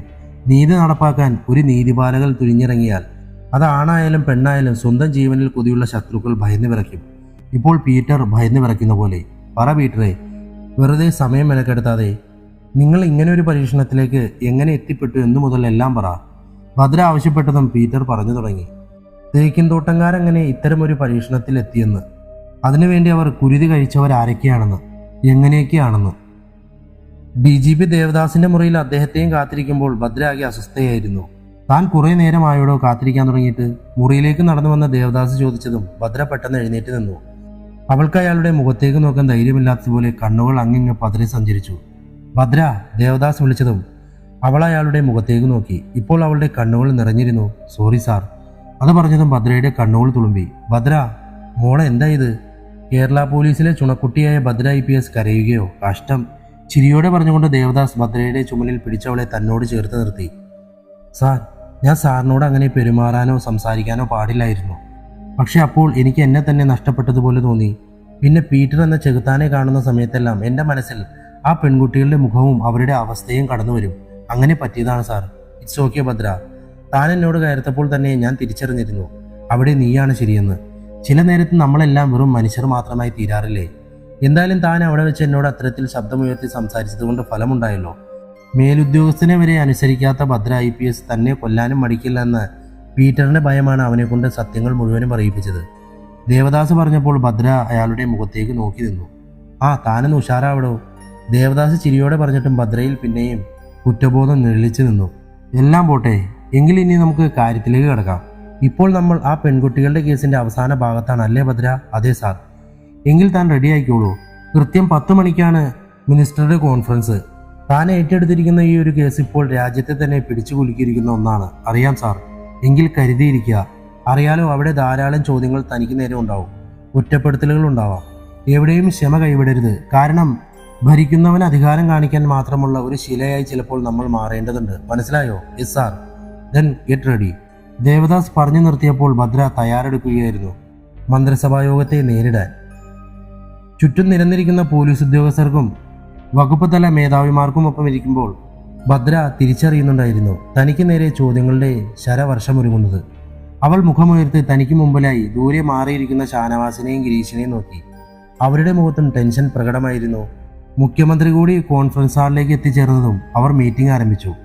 ദേവദാസ്, ആരംഭിച്ചോളൂ. മുഖ്യമന്ത്രി അനുവാദം നൽകിയതും ദേവദാസ് ഇതുവരെയുള്ള കാര്യങ്ങൾ വിശദീകരിക്കാൻ തുടങ്ങി. ദേവദാസ് സാറേ, അപ്പോൾ ഇത്രയും വലിയൊരു പരീക്ഷണം നടത്തിയത് ജോസഫനും മകനും മരുമകളും മാത്രമാണെന്നാണോ നിങ്ങളുടെ കണ്ടെത്തൽ? അത് വിശ്വസിക്കാൻ പ്രയാസമാണല്ലോ ദേവദാസേ. കാരണം ഈ കേസ് കാരണം ഭരണം തന്നെ താഴെ പോകുന്ന ഒരു അവസ്ഥയിൽ നിൽക്കുമ്പോൾ ലോകത്തെ ആകെ ഞെട്ടിച്ചൊരു പരീക്ഷണം നടത്തിയത് ഇവിടെ കേരളത്തിലെ ഓണങ്കേറാമൂലയിലെ ഒരു നരന്ത് ഡോക്ടറും കുടുംബവുമാണെന്ന് പറഞ്ഞാൽ ആരാടോ അത് വിശ്വസിക്കുക? പറയുന്നതിൽ ഒരു ലോജിക്ക് വേണ്ടടോ. റവന്യൂ മന്ത്രി സജി തോമസ് പരിഹാസ രൂപേണ ചോദിച്ചതും ഹാളിലൊരു ചിരി മുഴങ്ങി. ദേവദാസ് സാർ പറഞ്ഞത് സത്യം തന്നെയാണ് സാർ. ഭദ്ര പറഞ്ഞതും ഹാളിലാകെ നിശബ്ദത നിറഞ്ഞു. അങ്ങനെ ഉറപ്പു പറയാൻ ഭദ്രയ്ക്ക് എങ്ങനെ കഴിയും? സജി തോമസ് പരിഹാസ ചിരിയോട് ചോദിച്ചതും ഭദ്രയുടെ മുഖത്തും തെളിഞ്ഞൊരു ചിരി, ആത്മവിശ്വാസമുള്ളൊരു ചിരി, ജീവൻ പോയാലും സത്യത്തെ മുറുകെ പിടിക്കുന്ന ഒരാൾക്ക് മാത്രം സാധിക്കുന്ന ഒരു ചിരി. അങ്ങനെ ഒരു ഉറപ്പ് പറയാൻ എനിക്കും എൻ്റെ സഹപ്രവർത്തകർക്കും മാത്രമേ കഴിയുകയുള്ളൂ സാർ. കാരണം ഞങ്ങളാണ് ഈ കേസ് അന്വേഷിച്ചത്. ഷാനവാസിനെയും ഗിരീഷിനെയും നോക്കി അഭിമാനത്തോടെ ഭദ്ര അത് പറഞ്ഞപ്പോൾ സജി തോമസ് നിശബ്ദനായി. ഭദ്ര പറയൂ, ആദ്യം മുതലുള്ള ഈ കേസിന്റെ കാര്യങ്ങൾ. മുഖ്യമന്ത്രി ആവശ്യപ്പെട്ടതും ഭദ്ര തുടർന്നു. സാർ, ജേക്കബച്ചൻ നടത്തി വന്നിരുന്ന അനാഥാലയത്തിലെ 11 പെൺകുട്ടികളെ തേക്കിൻതോട്ടത്തിലെ ലീന ഡോക്ടറുടെ സഹായത്തോടെ US-ലുള്ള അവരുടെ തന്നെ ആശുപത്രിയിലേക്ക് ജോലിക്ക് അയച്ചുവെങ്കിലും പിന്നീട് 11 പേരിൽ 4 പെൺകുട്ടികൾ നാട്ടിൽ തിരിച്ചെത്തുകയും പല വിധത്തിൽ മരിക്കുകയും ചെയ്തു. പല വിധത്തിലെന്ന് പറഞ്ഞാൽ? സജി തോമസ് ചോദിച്ചു. പല വിധത്തിലെന്ന് പറഞ്ഞാൽ 2 പെൺകുട്ടികൾ പനി കൂടിയതിനെ തുടർന്നും മറ്റു 2 പേർ ഒരു ജീപ്പ് ആക്സിഡന്റിലും മരിച്ചു. ജീപ്പ് അപകടം എന്ന് പറഞ്ഞാൽ നിയന്ത്രണം വിട്ട ജീപ്പ് ഇവരുടെ ദേഹത്തേക്ക് വന്നിരിക്കുകയായിരുന്നു. ആ ഡ്രൈവർ അപ്പോൾ തന്നെ പോലീസിൽ കീഴടങ്ങുകയും പിന്നീട് ജാമ്യത്തിൽ പോവുകയും ചെയ്തു. ഭദ്ര തുടർന്നതും ഹാളിൽ നിശബ്ദത നിറഞ്ഞു നിന്നു. ആ കുട്ടികളുടെ മരണം കഴിഞ്ഞ് പിന്നെയും കുറച്ചു കഴിഞ്ഞാണ് ജേക്കബച്ചൻ എനിക്ക് അരികിലെത്തുന്നത്. അനാഥാലയത്തിലെ കുട്ടികൾക്ക് എന്തോ സംഭവിച്ചിട്ടുണ്ടെന്ന്, അവരെ പറ്റി അന്വേഷിക്കണമെന്ന് പറഞ്ഞുകൊണ്ട്. അന്ന് അച്ഛൻ എനിക്ക് തന്ന പരാതിയുടെ അടിസ്ഥാനത്തിൽ ദേവദാസ് സാറിന്റെ നിർദ്ദേശപ്രകാരം ഞാൻ അന്വേഷണം തുടങ്ങി. CI രാജീവിനെയും കൂടെ കൂട്ടി. ജേക്കബച്ചൻ പറഞ്ഞത് 100% ശരി തന്നെയായിരുന്നു. 11 പേരിൽ 4 പേർ മരിച്ചുവെങ്കിലും ബാക്കിയുള്ള 7 പെൺകുട്ടികളെ കാണാനില്ല. US-ൽ എവിടെയും ഇവരില്ല. അപ്പോഴാണ് ഇവർ തിരികെ നാട്ടിലേക്ക് വന്നുവെന്ന് ഞങ്ങൾക്ക് വിവരം കിട്ടുന്നത്. പക്ഷെ ഇവിടെ എയർപോർട്ടിൽ വന്നിറങ്ങിയ ആ 7 പേർ പിന്നീട് എവിടെ പോയെന്നൊരു വിവരവുമില്ല. അതന്വേഷിച്ചാണ് ഞാൻ തെന്മലയിൽ എത്തിയത്. പക്ഷെ ഞാൻ അവിടെ ചെന്നപ്പോൾ എനിക്ക് പരാതി തന്ന ജേക്കബച്ചനെ കാണാനില്ലായിരുന്നു. അതുപോലെ അച്ഛൻ്റെ പ്രതിപട്ടികയിൽ പറഞ്ഞ ലീന ഡോക്ടറെയും. തുടർന്നുള്ള അന്വേഷണത്തിലാണ് ജേക്കബച്ചൻ്റെയും 3 പെൺകുട്ടികളുടെയും പിന്നെ ശവക്കുഴി തൊമ്മി എന്ന ആളുടെയും ശവശരീരങ്ങൾ ഞങ്ങൾക്ക് കിട്ടുന്നത്. അവിടെ നിന്ന് കണ്ടെടുത്ത ആ പെൺകുട്ടികളുടെ ശവശരീരത്തിന്റെ പോസ്റ്റ്മോർട്ടം റിപ്പോർട്ട് ഞങ്ങളെ കൊണ്ടെത്തിച്ചത് ഞെട്ടിക്കുന്ന ഒരു പരീക്ഷണങ്ങളുടെ ഇരയായിരുന്നു അവരെന്നതിലേക്കായിരുന്നു. ഭദ്ര ഒന്ന് പറഞ്ഞു നിർത്തിയപ്പോൾ എല്ലാവരും അവളെ തന്നെ നോക്കിയിരിക്കുകയായിരുന്നു, കേൾക്കുന്നതൊരു കെട്ടുകഥയാണെന്ന ഭാവത്തിൽ. ഭദ്ര, ഒരു സംശയം. DIG രഘുനന്ദൻ ഭദ്രയ്ക്ക് നേരെ തിരിഞ്ഞു. ആദ്യം നാട്ടിലേക്ക് വന്ന 4 പെൺകുട്ടികളെയും ഇത്തരത്തിൽ ഇവർ പരീക്ഷണ വസ്തുവാക്കിയിരുന്നു. ഷുവർ സാർ, ഭദ്ര തുടർന്നു. ഇത്തരമൊരു പരീക്ഷണം ഇവർ തുടങ്ങിയത് അപ്പോൾ അല്ലായിരുന്നു സാർ. പിന്നെ? ആകാംക്ഷയോടെ എല്ലാവരും ചോദിച്ചു. ജോസഫൻ ഡോക്ടറും സുഹൃത്തായ സാമുവൽ ഡോക്ടറും, അതായത് കൊല്ലപ്പെട്ട ലീനയുടെ ഫാദർ, ഇവർ 2 പേരും ഏറെ കാലമായി ഇത്തരമൊരു ചിന്തയുമായി നടക്കുന്നവരായിരുന്നു. അവരുടേതായ ഒരു കണ്ടുപിടുത്തം അവരുടെ ലക്ഷ്യവും സ്വപ്നവുമായിരുന്നു. ആ ഇടയ്ക്കാണ് പീറ്ററും ലീനയും വിവാഹിതരാവുന്നതും തന്തമാരുടെ ചിന്തകളോടും ആഗ്രഹങ്ങളോടും പരീക്ഷണങ്ങളോടും സഹകരിക്കുന്നതും. US-ലേതുപോലെ തന്നെ ധാരാളം പരീക്ഷണങ്ങൾ നിയമാനുസൃതമായി നടക്കുന്നുണ്ട്. എന്നാൽ ഇവർ ചെയ്തതോ നിയമനിരോധിതമായ പരീക്ഷണങ്ങളായിരുന്നു. പലരിൽ നിന്നും ശേഖരിച്ച വ്യത്യസ്ത ജീനുകളടങ്ങിയ അണ്ടത്തെയും ബീജത്തെയും സങ്കലനം നടത്തിയൊരു അത്ഭുത ശിശുവിനെ സൃഷ്ടിക്കാനായിരുന്നു ഇവരുടെ ലക്ഷ്യം. അത്ഭുത ശിശുവോ? അതെന്ത് ശിശു? സജി തോമസ് ചോദിച്ചു. അത്ഭുത ശിശു എന്ന് വച്ചാൽ 10 മാസം ഒരു സ്ത്രീയുടെ ഗർഭപാത്രത്തിൽ വളരാതെ 5-6 മാസങ്ങൾ കൊണ്ട് തന്നെ പൂർണ്ണ വളർച്ചയെത്തുന്ന ശിശു എന്നാണ് സാർ. ഭദ്ര പറഞ്ഞത് വിശ്വസിക്കാൻ കഴിയാതെ അവിടെ കൂടിയിരുന്നവരെല്ലാം മുഖത്തോട് മുഖം നോക്കി. പറഞ്ഞത് സത്യം തന്നെയാണ് സാർ. അത്തരം പരീക്ഷണങ്ങൾ ഇവർ പശുക്കളിൽ നടത്തി വിജയം കൈവരിച്ചിരുന്നു. അതിനുശേഷമാണ് പെൺകുട്ടികളിൽ നടത്തി നോക്കിയത്. എന്നാൽ ഇവരുടെ പ്രതീക്ഷകൾക്ക് വിപരീതമായി ആദ്യത്തെ 4 പെൺകുട്ടികളിൽ പരീക്ഷണം പരാജയപ്പെടുകയും അവരെ നാട്ടിലേക്ക് മടക്കി അയക്കുകയും ചെയ്തു. അല്ല ഭദ്രേ, ഇത്തരമൊരവസ്ഥയിൽ കൂടി കടന്നുപോയിട്ടും അവരെന്തുകൊണ്ട് ഈ വിവരം പുറത്തു പറഞ്ഞില്ല? അല്ലെങ്കിൽ ജേക്കബച്ചനോട് പോലും സൂചിപ്പിച്ചില്ല? സജി തോമസ് ചോദിച്ചു. ജോസഫന്റെയും കൂട്ടരുടെയും ഭീഷണി പേടിച്ച്. കാരണം ബാക്കി കുട്ടികളെയും കൊല്ലുമെന്ന് ഇവരുടെ ഭീഷണിയെ മറികടക്കാൻ മാത്രം തൻ്റെ ഇടം ആ പാവങ്ങൾക്കില്ലായിരുന്നു. മാത്രമല്ല, വിദേശത്ത് വെച്ച് ഇതെല്ലാം ചെയ്തിരുന്നത് ലീനയുടെ മാതാപിതാക്കളായിരുന്നു. ഇവർ നാട്ടിൽ തേക്കിൻതോട്ടംകാർക്കെതിരെ അത്തരമൊരു പരാതി പറഞ്ഞാൽ പോലും കേട്ടുകേൾവി പോലുമില്ലാത്ത കാര്യം ആര് വിശ്വസിക്കും? കൂടാതെ ജോസഫന്റെ മറ്റു സ്വാധീനം അത്രയ്ക്ക് വലുതായിരുന്നു. വിദേശത്ത് വെച്ച് നടന്ന പരീക്ഷണങ്ങളുടെ ഫലമായി ആ 4 കുട്ടികൾക്ക് പലവിധ അസുഖങ്ങൾ ബാധിച്ചു തുടങ്ങിയപ്പോഴാണ് കൂടുതൽ പ്രശ്നങ്ങൾ ഉണ്ടാകാതിരിക്കാൻ പീറ്ററും സംഘവും അവരെ കൊന്നത്. പനി ബാധിച്ച ആശുപത്രിയിലായ 2 കുട്ടികളെ ആരും അറിയാതെ ഇഞ്ചക്ഷൻ നൽകി കൊന്നതിനോടൊപ്പം തന്നെ ഒരു ജീപ്പ് ആക്സിഡന്റിലൂടെ മറ്റു 2 പേരെയും ഇല്ലാതാക്കി. എന്നിട്ട് ഒരാൾ പോലും ഒരു സംശയവും അതിനെപ്പറ്റി പറയാതിരുന്നത് ആ കുട്ടികൾ അനാഥരായതുകൊണ്ട് മാത്രമാണ്. പിന്നെ തേക്കിൻതോട്ടംകാർക്ക് ജനങ്ങളുടെ ഇടയിലുള്ള വിശ്വാസവും മൂലമാണ്. പിന്നെ എങ്ങനെ ജേക്കബച്ചന് ഇങ്ങനെ ഒരു സംശയം പെട്ടെന്നുണ്ടായി? റവന്യൂ മന്ത്രി സജി തോമസ് ചോദിച്ചപ്പോൾ ഹാളിലെ എല്ലാവരുടെയും ഉള്ളിൽ ആ ചോദ്യം മാത്രമായിരുന്നു. ഇനി കണ്ടെത്താനുള്ളത് അതാണ് സാർ. അത് കണ്ടെത്തിയാൽ മാത്രമേ ലീനയുടെ കൊലയാളി ആരെന്ന് കണ്ടെത്താൻ സാധിക്കുകയുള്ളൂ, ഭദ്ര പറഞ്ഞു. പീറ്റർ പറഞ്ഞില്ലേ ഭദ്ര അത് ആരാണെന്ന്? രഘുനന്ദൻ ചോദിച്ചു. ഇല്ല സാർ, ഈ കേസിൽ ഇനി കണ്ടെത്തണം അങ്ങനെ ഒരാളെ. കാരണം ഇനി പുറത്തുള്ള ആൾ അതാരായാലും അയാൾ ഒരിക്കലും ജോസഫന്റെ സംഘത്തിലുള്ള ആളല്ല. ഭദ്ര അങ്ങനെ ഒരു നിഗമനത്തിലെത്താനുള്ള കാരണം? രഘുനന്ദൻ ചോദിച്ചു. സാർ, ഇവർ നടത്തിയ ഈ പരീക്ഷണങ്ങളിൽ ഇവിടെ ഉണ്ടായിരുന്നത് ജോസഫനും പീറ്ററും ലീനയും മാത്രമാണ്. പിന്നെ US-ൽ ലീനയുടെ മാതാപിതാക്കളും. കഴിഞ്ഞ ദിവസങ്ങളിലെ നമ്മുടെ ആവശ്യപ്രകാരം US ഭരണാധികാരികൾ അവിടെ ആശുപത്രിയിൽ നടത്തിയ പരിശോധന പ്രകാരം ലീനയുടെ മാതാപിതാക്കളെ അറസ്റ്റ് ചെയ്തു കഴിഞ്ഞു. മാത്രമല്ല ഇത്തരമൊരു പരീക്ഷണം അവിടെ ആശുപത്രിയിൽ നടന്നിരുന്നു എന്നത് പുറത്താരും അറിയാതിരിക്കാൻ ബാക്കി 7 പെൺകുട്ടികളെ നാട്ടിലേക്ക് കയറ്റിവിട്ടതിന് ശേഷം അവരവിടെ ലാബിലൊരു ചെറിയ അഗ്നിബാധയുണ്ടാക്കി തെളിവുകൾ നശിപ്പിച്ചിരുന്നു. ഒപ്പം അതിൽ അവർക്കും പൊള്ളലേറ്റുവെന്ന് വരുത്തി തീർക്കുകയും ചെയ്തിരുന്നു. പക്ഷെ എല്ലാം കെട്ടിച്ചമച്ചതാണെന്ന് കണ്ടെത്തിയ അധികൃതർ US-ലുള്ള ഹോസ്പിറ്റൽ അടച്ചുപൂട്ടി കഴിഞ്ഞ ദിവസം. അതായത് ഈ കൂട്ടത്തിൽ ഒരാൾ ഇനി പുറത്തില്ല, അതുറപ്പ്. പീറ്ററും ജോസഫും സമ്മതിച്ച കാര്യമാണത്. കൂടാതെ ആശുപത്രിയിലുള്ള കുട്ടികളിൽ ഒരാൾക്ക് ബോധം വീണപ്പോൾ നമ്മൾ ചോദിച്ചിരുന്നു വേറെ ആരെങ്കിലും അവർ ആ രഹസ്യറയിൽ കണ്ടിരുന്നോ എന്ന്. അവരുടെ ഉത്തരവും ജോസഫിനും പീറ്ററും ലീനയും മാത്രമാണ് ഇവിടെ ഇതിന് പിന്നിലെന്നാണ്. അപ്പോൾ പിന്നെ ലീനയെ കൊന്നത് ആരാണ്, ജോസഫിനെ വെട്ടിയത് ആരാണ്? എല്ലാവരും പരസ്പരം ചോദിച്ചു. അത് കണ്ടെത്തണം സാർ, എങ്കിലേ ഈ കേസ് പൂർത്തിയാവുകയുള്ളൂ. ഭദ്ര പറഞ്ഞു തുടങ്ങിയപ്പോഴാണ് CI രാജീവ് പീറ്ററെയും കൂട്ടി അവിടേക്ക് വന്നത്. തിരിച്ചറിയാൻ പറ്റാത്ത വിധം പീറ്ററിന്റെ മുഖം നീരുവന്ന് നീലിച്ചിരുന്നു. ചുണ്ടുകൾ പൊട്ടി ചോരയൊലിക്കുകയും നടക്കുമ്പോൾ കാലുകൾ നിലത്ത് വലിയുകയും ചെയ്യുന്നുണ്ടായിരുന്നു. പീറ്ററിന്റെ രൂപം കണ്ടതും എല്ലാവരും കുറ്റപ്പെടുത്തലോടെ ഭദ്രയെ നോക്കി. സോറി. അവരുടെ മുഖത്തേക്ക് നോക്കി യാതൊരു പേടിയുമില്ലാതെ ഭദ്ര പറഞ്ഞു. ഭദ്ര, എന്താ ഇത്? മാധ്യമങ്ങൾ ഇത് കണ്ടാലുള്ള അവസ്ഥ അറിയാമോ? മുഖ്യമന്ത്രി കുറ്റപ്പെടുത്തലോടെ അവളെ നോക്കി. Sorry sir. ആ പെൺകുട്ടികളോട് ഇവർ ചെയ്ത ക്രൂരത നേരിട്ട് കണ്ട ഇവന്റെ അമ്മ ഗ്രേസിയെ ഇവനും ഭാര്യയും ജോസഫിനും കൂടി ആക്രമിച്ചു. ആ ആക്രമണത്തിന്റെ ഇടയിൽ ഇവരുടെ കയ്യിൽ നിന്ന് രക്ഷപ്പെട്ടോടിയ ഗ്രേസി അപ്സ്റ്റെയറിൽ നിന്ന് താഴേക്ക് വീണ് ബോധം പോയപ്പോൾ ഇവരെല്ലാം കൂടി മരുന്നുകൾ കുത്തിവെച്ചവരെ ഭ്രാന്തിയാക്കിയെന്നറിഞ്ഞപ്പോൾ എന്റെ നിയന്ത്രണം വിട്ടുപോയി. മാത്രമല്ല പരീക്ഷണ ഫലമായി 5 മാസത്തോളം വളർച്ചയെത്തിയ ശിശുക്കൾ, പെൺകുട്ടികളുടെ വയർ പിളർന്ന് പുറത്തു വന്ന പെൺകുട്ടികൾ മരിച്ചപ്പോൾ ഇവരവരെ പള്ളിയിൽ കല്ലറയിലടക്കി. അത് കണ്ട ശവക്കുഴി തൊമ്മിയെയും പിന്നീട് അവർ ക്രൂരമായി കൊന്നു. ഇതെല്ലാം ഇവന്റെ അടുത്ത് നിന്ന് നേരിട്ട് കേട്ടപ്പോൾ അറിയാതെ നിയന്ത്രണം പോയി. ഭദ്ര ആരെയും നോക്കാതെ പറഞ്ഞു. ഓക്കെ ഭദ്ര, ഒരു കാര്യം കൂടി വ്യക്തത വരുത്താനുണ്ട്. എന്താണ് സാർ? ഇവർ പെൺകുട്ടികളിൽ നിക്ഷേപിച്ചത് ഓരോ ഭ്രൂണം വെച്ചാണല്ലോ. പിന്നീട് അവ എങ്ങനെ 4ഉം 5ഉം 6ഉം കുഞ്ഞുങ്ങളായി മാറി? DIG രഘുനന്ദൻ ചോദിച്ചു. അറിയില്ല സാർ, അതിന്റെ ഉത്തരം ഇവരുടെ കയ്യിലുമില്ല. ഇവർക്കും അറിയില്ല ഭ്രൂണങ്ങൾ എങ്ങനെ വിഘടിച്ച് ഇരട്ടിയായെന്ന്. ആ സംശയങ്ങൾ തീർക്കാൻ വേണ്ടിയാണ് അവർ ആദ്യം മരിച്ച 4 പെൺകുട്ടികളുടെ ശരീരം മാന്തിയെടുത്ത് പരീക്ഷണങ്ങൾ നടത്തിയത്. പീറ്ററിന്റെ അനിയൻ ഫിലിപ്പിന്റെ നാട്ടിലേക്കുള്ള വരവ് ഇവരുടെ പദ്ധതികൾ തകർത്തു. കൂടാതെ ശവക്കുഴി തൊമ്മിയുടെ വാക്കുകൾ കേട്ട് ജേക്കബ് അച്ഛൻ തിരിഞ്ഞപ്പോൾ ഇവർ അച്ഛനെ പെട്ടെന്ന് ഇല്ലാതാക്കാൻ ശ്രമം തുടങ്ങി. അതോടെ ബാക്കി പരീക്ഷണങ്ങൾ നടന്നില്ല. പക്ഷേ ജേക്കബ് അച്ഛൻ ആദ്യം തന്നെ തനിക്കരികിൽ എത്തിയിരുന്നല്ലോ. തേക്കിൻ തോട്ടംകാർക്കെതിരെ പരാതിയുമായി അതെങ്ങനെ ഭദ്ര? അച്ഛനെങ്ങനെ അങ്ങനെ ഒരു സംശയം വന്നു? കൂടാതെ പുറത്തുള്ള കൊലയാളി ആരാ? എന്തിനാണ് അയാൾ ലീനയെ കൊന്നത്? ജോസഫിനെ ആക്രമിച്ചു? ഇത്രയും ചോദ്യങ്ങൾ കൂടി ഉത്തരം വേണം. അതും കൂടി കിട്ടിയാൽ മാത്രമേ നമുക്ക് ഈ കേസ് അവസാനിപ്പിക്കാൻ പറ്റുകയുള്ളൂ. കണ്ടെത്തും സാർ ഞങ്ങളത്. കൂടെയുള്ളവരെ നോക്കി ആത്മവിശ്വാസത്തോടെ ഭദ്ര പറഞ്ഞപ്പോൾ എല്ലാവരും അവളെ നോക്കി.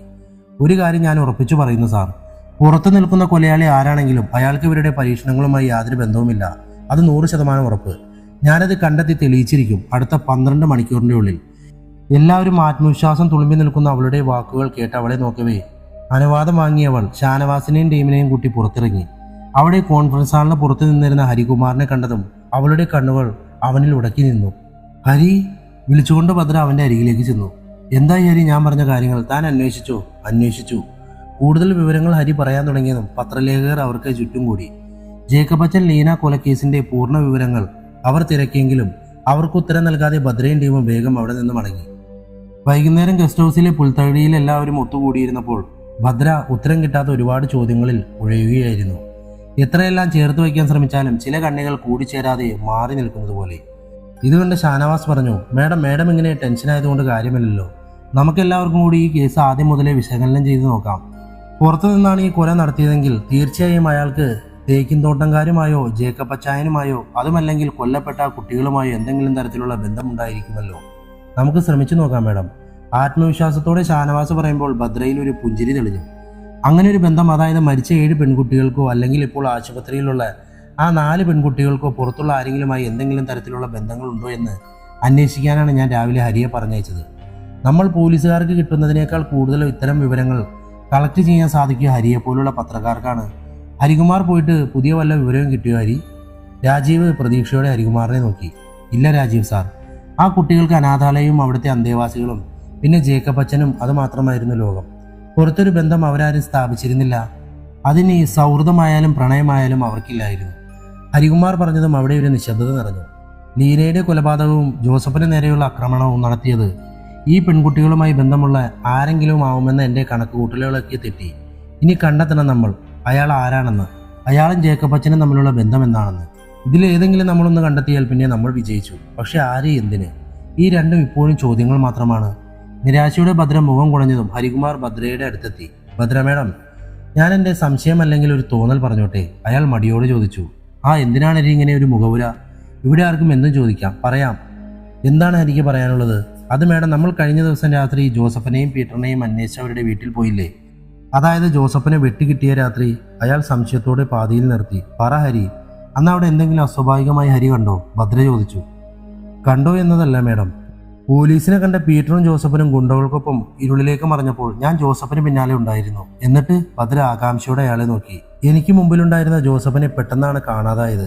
അയാൾ എവിടെയെന്ന് ഞാൻ ഇരുട്ടിൽ പരുതുമ്പോഴാണ് അയാളുടെ അലറിക്കരച്ചിൽ മുഴങ്ങിയത്. ഞാൻ ഓടിച്ചെന്നപ്പോൾ ഇരുട്ടിലാരോ മറിഞ്ഞതുപോലെ എനിക്ക് തോന്നിയിരുന്നു. പക്ഷെ പോലീസ് അവിടെ മുഴുവൻ തിരഞ്ഞിട്ടും അങ്ങനെ ഒരാളെ അവിടെ നിന്ന് കിട്ടിയില്ല.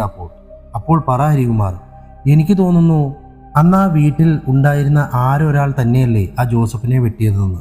ഹരികുമാർ പറഞ്ഞപ്പോൾ ഭദ്ര ആ വഴി ചിന്തിക്കാൻ തുടങ്ങി. ശരിയാണ് ഹരി പറഞ്ഞത്. ജോസഫിന്റെ കരച്ചിൽ കേട്ട് തങ്ങൾ ഓടിച്ചെല്ലുമ്പോൾ ഹരി അവിടെ ഉണ്ടായിരുന്നു. അതായത് ആക്രമണം നടത്തിയ അവർക്ക് പോലീസിന്റെയും മറ്റുള്ള ആളുകളുടെയും ഇടയിലൂടെ ബംഗ്ലാവിന് പുറത്തേക്ക് പോവുക എന്നത് അസാധ്യം തന്നെയാണ്. അതായത് അന്ന് അവിടെ ലീനയുടെ മരണവാർത്ത കേട്ട് എത്തിയവരിൽ ഒരാൾ ലീനയുടെ കൊലയാളി തന്നെയാണ്. ഭദ്ര പറഞ്ഞു നിർത്തിയതും ഒരു ഊർജ്ജം എല്ലാവരിലേക്കും വന്നു നിറഞ്ഞു. മേഡം, അന്നവിടെ ഉണ്ടായിരുന്നവരാരെല്ലാമാണെന്ന് ഫിലിപ്പിനോട് ചോദിച്ചാൽ നമുക്ക് അറിയാൻ സാധിക്കില്ലേ? ഗിരീഷ് ചോദിച്ചു. അറിയാം, പക്ഷെ അതിനു മുമ്പ് വേറൊരു വഴിയുണ്ട്, അവൾ ആലോചനയോടെ പറഞ്ഞു. എന്തു വഴി മേഡം? ഹരി, താൻ അവിടെ നടന്ന കാര്യങ്ങളെല്ലാം തന്റെ ക്യാമറയിൽ പകർത്തിയിരുന്നില്ലേ? Yes madam. എങ്കിൽ ആ ക്യാമറ നമുക്ക് വീണ്ടും പരിശോധിച്ചു നോക്കാം. എന്തെങ്കിലും തെളിവ് അതിൽ മറിഞ്ഞിരിപ്പുണ്ടെങ്കിലോ നമുക്കായി. Sure madam. ഹരികുമാറിന്റെ കയ്യിലെ ക്യാമറയിലെ ഫോട്ടോകളും വീഡിയോകളും ഓരോന്നായി ശ്രദ്ധാപൂർവ്വം നോക്കുന്നതിന്റെ ഇടയിൽ പെട്ടെന്ന് ഭദ്രയുടെ കണ്ണുകളൊന്ന് തിളങ്ങി. Hari, stop there. ഭദ്ര പറഞ്ഞതും എല്ലാവരും ആ ഫോട്ടോയിലേക്ക് നോക്കി. വിട്ടുകൊണ്ട് കിടക്കുന്ന ജോസഫിനെ പോലീസുകാർ ശ്രദ്ധയോടെ ജീപ്പിലേക്ക് കയറ്റുന്ന ഫോട്ടോ ആയിരുന്നു അത്. മേഡം, ഇതിലെന്താ? ഷാനവാസ് ആകാംക്ഷയോട് ചോദിച്ചു. വെയിറ്റ് ഷാനവാസ്. ഹരി പുറകോട്ട് ഒന്നുകൂടി പോയി, അതായത് നമ്മൾ ബംഗ്ലാവിൽ ചെല്ലുന്ന ആ രംഗങ്ങളിലേക്ക്. ഭദ്രയുടെ നിർദ്ദേശാനുസരണം ഹരികുമാർ പുറകോട്ട് സഞ്ചരിക്കും തോറും ഭദ്രയുടെ കണ്ണുകൾ തേടി നടന്നതെന്തോ കണ്ടെത്തിയതും പോലെ തിളങ്ങി. ഇവിടെ മുതൽ നിങ്ങൾ ഈ ഫോട്ടോ കൂടുതൽ ശ്രദ്ധയോടെ നിരീക്ഷിച്ചു നോക്കൂ. എന്തെങ്കിലും കാണാൻ സാധിക്കുന്നുണ്ടോ നിങ്ങൾക്ക്? ഭദ്ര മറ്റുള്ളവരോട് ചോദിച്ചു. അവരിൽ നിന്ന് ഉത്തരമൊന്നും ലഭിക്കാതെ വന്നതും ഭദ്ര ഹരിയോട് ലീനയുടെ ശവശരീരം കണ്ടപ്പോൾ എടുത്ത ഫോട്ടോ ആവശ്യപ്പെട്ടു. തേടി നടന്ന് കണ്ടെത്തിയ സന്തോഷം ഭദ്രയുടെ മിഴികളിൽ തെളിയുമ്പോഴും മറ്റുള്ളവർക്ക് ഭദ്ര കണ്ടെത്തിയത് എന്താണെന്ന് മനസ്സിലാക്കാൻ സാധിച്ചില്ല. ഷാനവാസ്. Yes madam. ജേക്കബ് കാണാതായതിനു ശേഷം താൻ അച്ഛനെ കുറിച്ച് അന്വേഷിച്ച് പള്ളിയിൽ പോയിരുന്നില്ലേ? പോയിരുന്നു മേഡം. അന്ന് അവിടെ നിന്നെന്തെങ്കിലും വസ്തുക്കൾ സംശയത്തിന്റെ പേരിൽ താൻ പരിശോധനയ്ക്ക് എടുത്തിരുന്നോ? എടുത്തു മേഡം. ജേക്കബ് ഡയറി ഉൾപ്പെടെ കുറച്ച് സാധനങ്ങൾ സ്റ്റേഷനിലെ സെൽഫിലുണ്ട്. പക്ഷേ മേഡം, അതിലിങ്ങനെ സംശയത്തൊക്കെ യാതൊന്നുമില്ലായിരുന്നു. അച്ഛൻ്റെ ഡയറിയിൽ നിറയെ കണക്കുകളാണ്, വരവ് ചെലവിൻ്റെ. ഷാനവാസ് സംശയത്തോടെ പറഞ്ഞു. ആയിക്കോട്ടെ, നമുക്കത് വീണ്ടും ഒന്നുകൂടി നോക്കാം, അവൾ പറഞ്ഞു. ജേക്കബ് ഡയറി ഉൾപ്പെടെയുള്ള സാധനങ്ങൾ നിരത്തിവെച്ച് പരിശോധിച്ചുകൊണ്ടിരിക്കുമ്പോഴാണ് ഏതാനും പഴയ ഫോട്ടോകൾ ഭദ്രയുടെ കണ്ണിലുടക്കിയത്. പല സ്ഥലങ്ങളിലെ പള്ളികളിൽ ജേക്കബ് വികാരിയായിരുന്നപ്പോൾ എടുത്ത ഫോട്ടോകളായിരുന്നു അതിൽ മിക്കതും. അവ ഓരോന്നും സൂക്ഷ്മമായി നിരീക്ഷിച്ചു കൊണ്ടിരിക്കുന്നതിൻ്റെ ഇടയിൽ ഭദ്രയുടെ കണ്ണുകൾ ഒരു ഫോട്ടോയിൽ ഉടക്കി. അവളുടെ നെറ്റിയിൽ സംശയത്തിന്റെ വരകൾ വീഴുന്നത് ഷാനവാസ് ഉൾപ്പെടെയുള്ളവർക്ക് തോന്നി. മാഡം, രാജീവ് വിളിച്ചപ്പോൾ ഭദ്ര തന്റെ കയ്യിലിരുന്ന ഫോട്ടോകൾ അവർക്ക് നേരെ നീട്ടി. അതിലേക്ക് വീണ്ടും വീണ്ടും സൂക്ഷിച്ചു നോക്കിയവയെ ഷാനവാസിന്റെ നെറ്റിയിലും സംശയത്തിന്റെ ചുളിവുകൾ പ്രത്യക്ഷപ്പെട്ടു. ഹരി, തന്റെ ക്യാമറയൊന്ന് തന്നേ. അത് പറഞ്ഞുകൊണ്ട് ഷാനവാസ് ഹരിയുടെ കയ്യിൽ നിന്ന് ക്യാമറ വാങ്ങി. നേരത്തെ അവർ നോക്കിയിരുന്ന ലീനയുടെ ശവശരീരത്തിന്റെ മറ്റു ഫോട്ടോകളിലേക്ക് സൂക്ഷിച്ചു നോക്കി.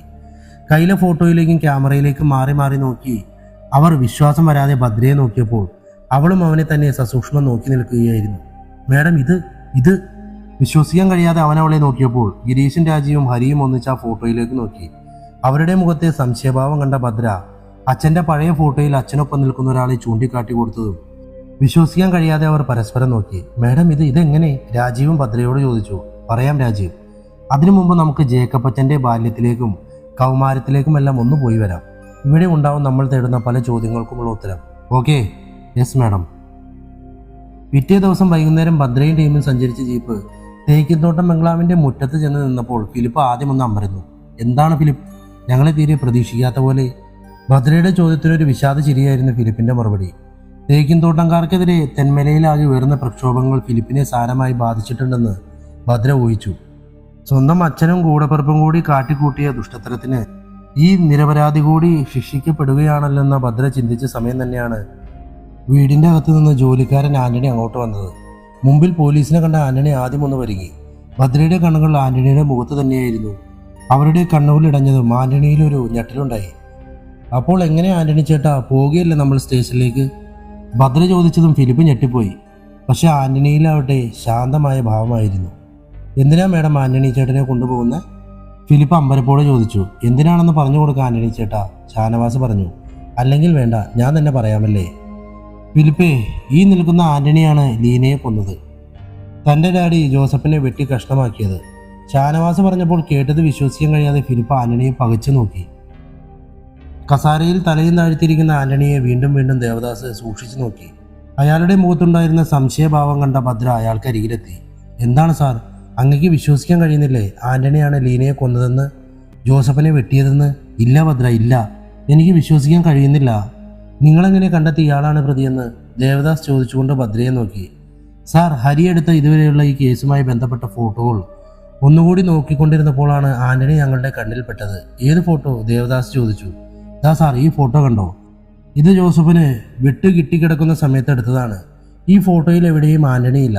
എന്നാൽ ജോസഫിനെ പോലീസ് ആശുപത്രിയിൽ കൊണ്ടുപോകുന്ന ഈ ഫോട്ടോയിൽ ആന്റണി ഉണ്ട്. ദാ ഇത് നോക്കൂ.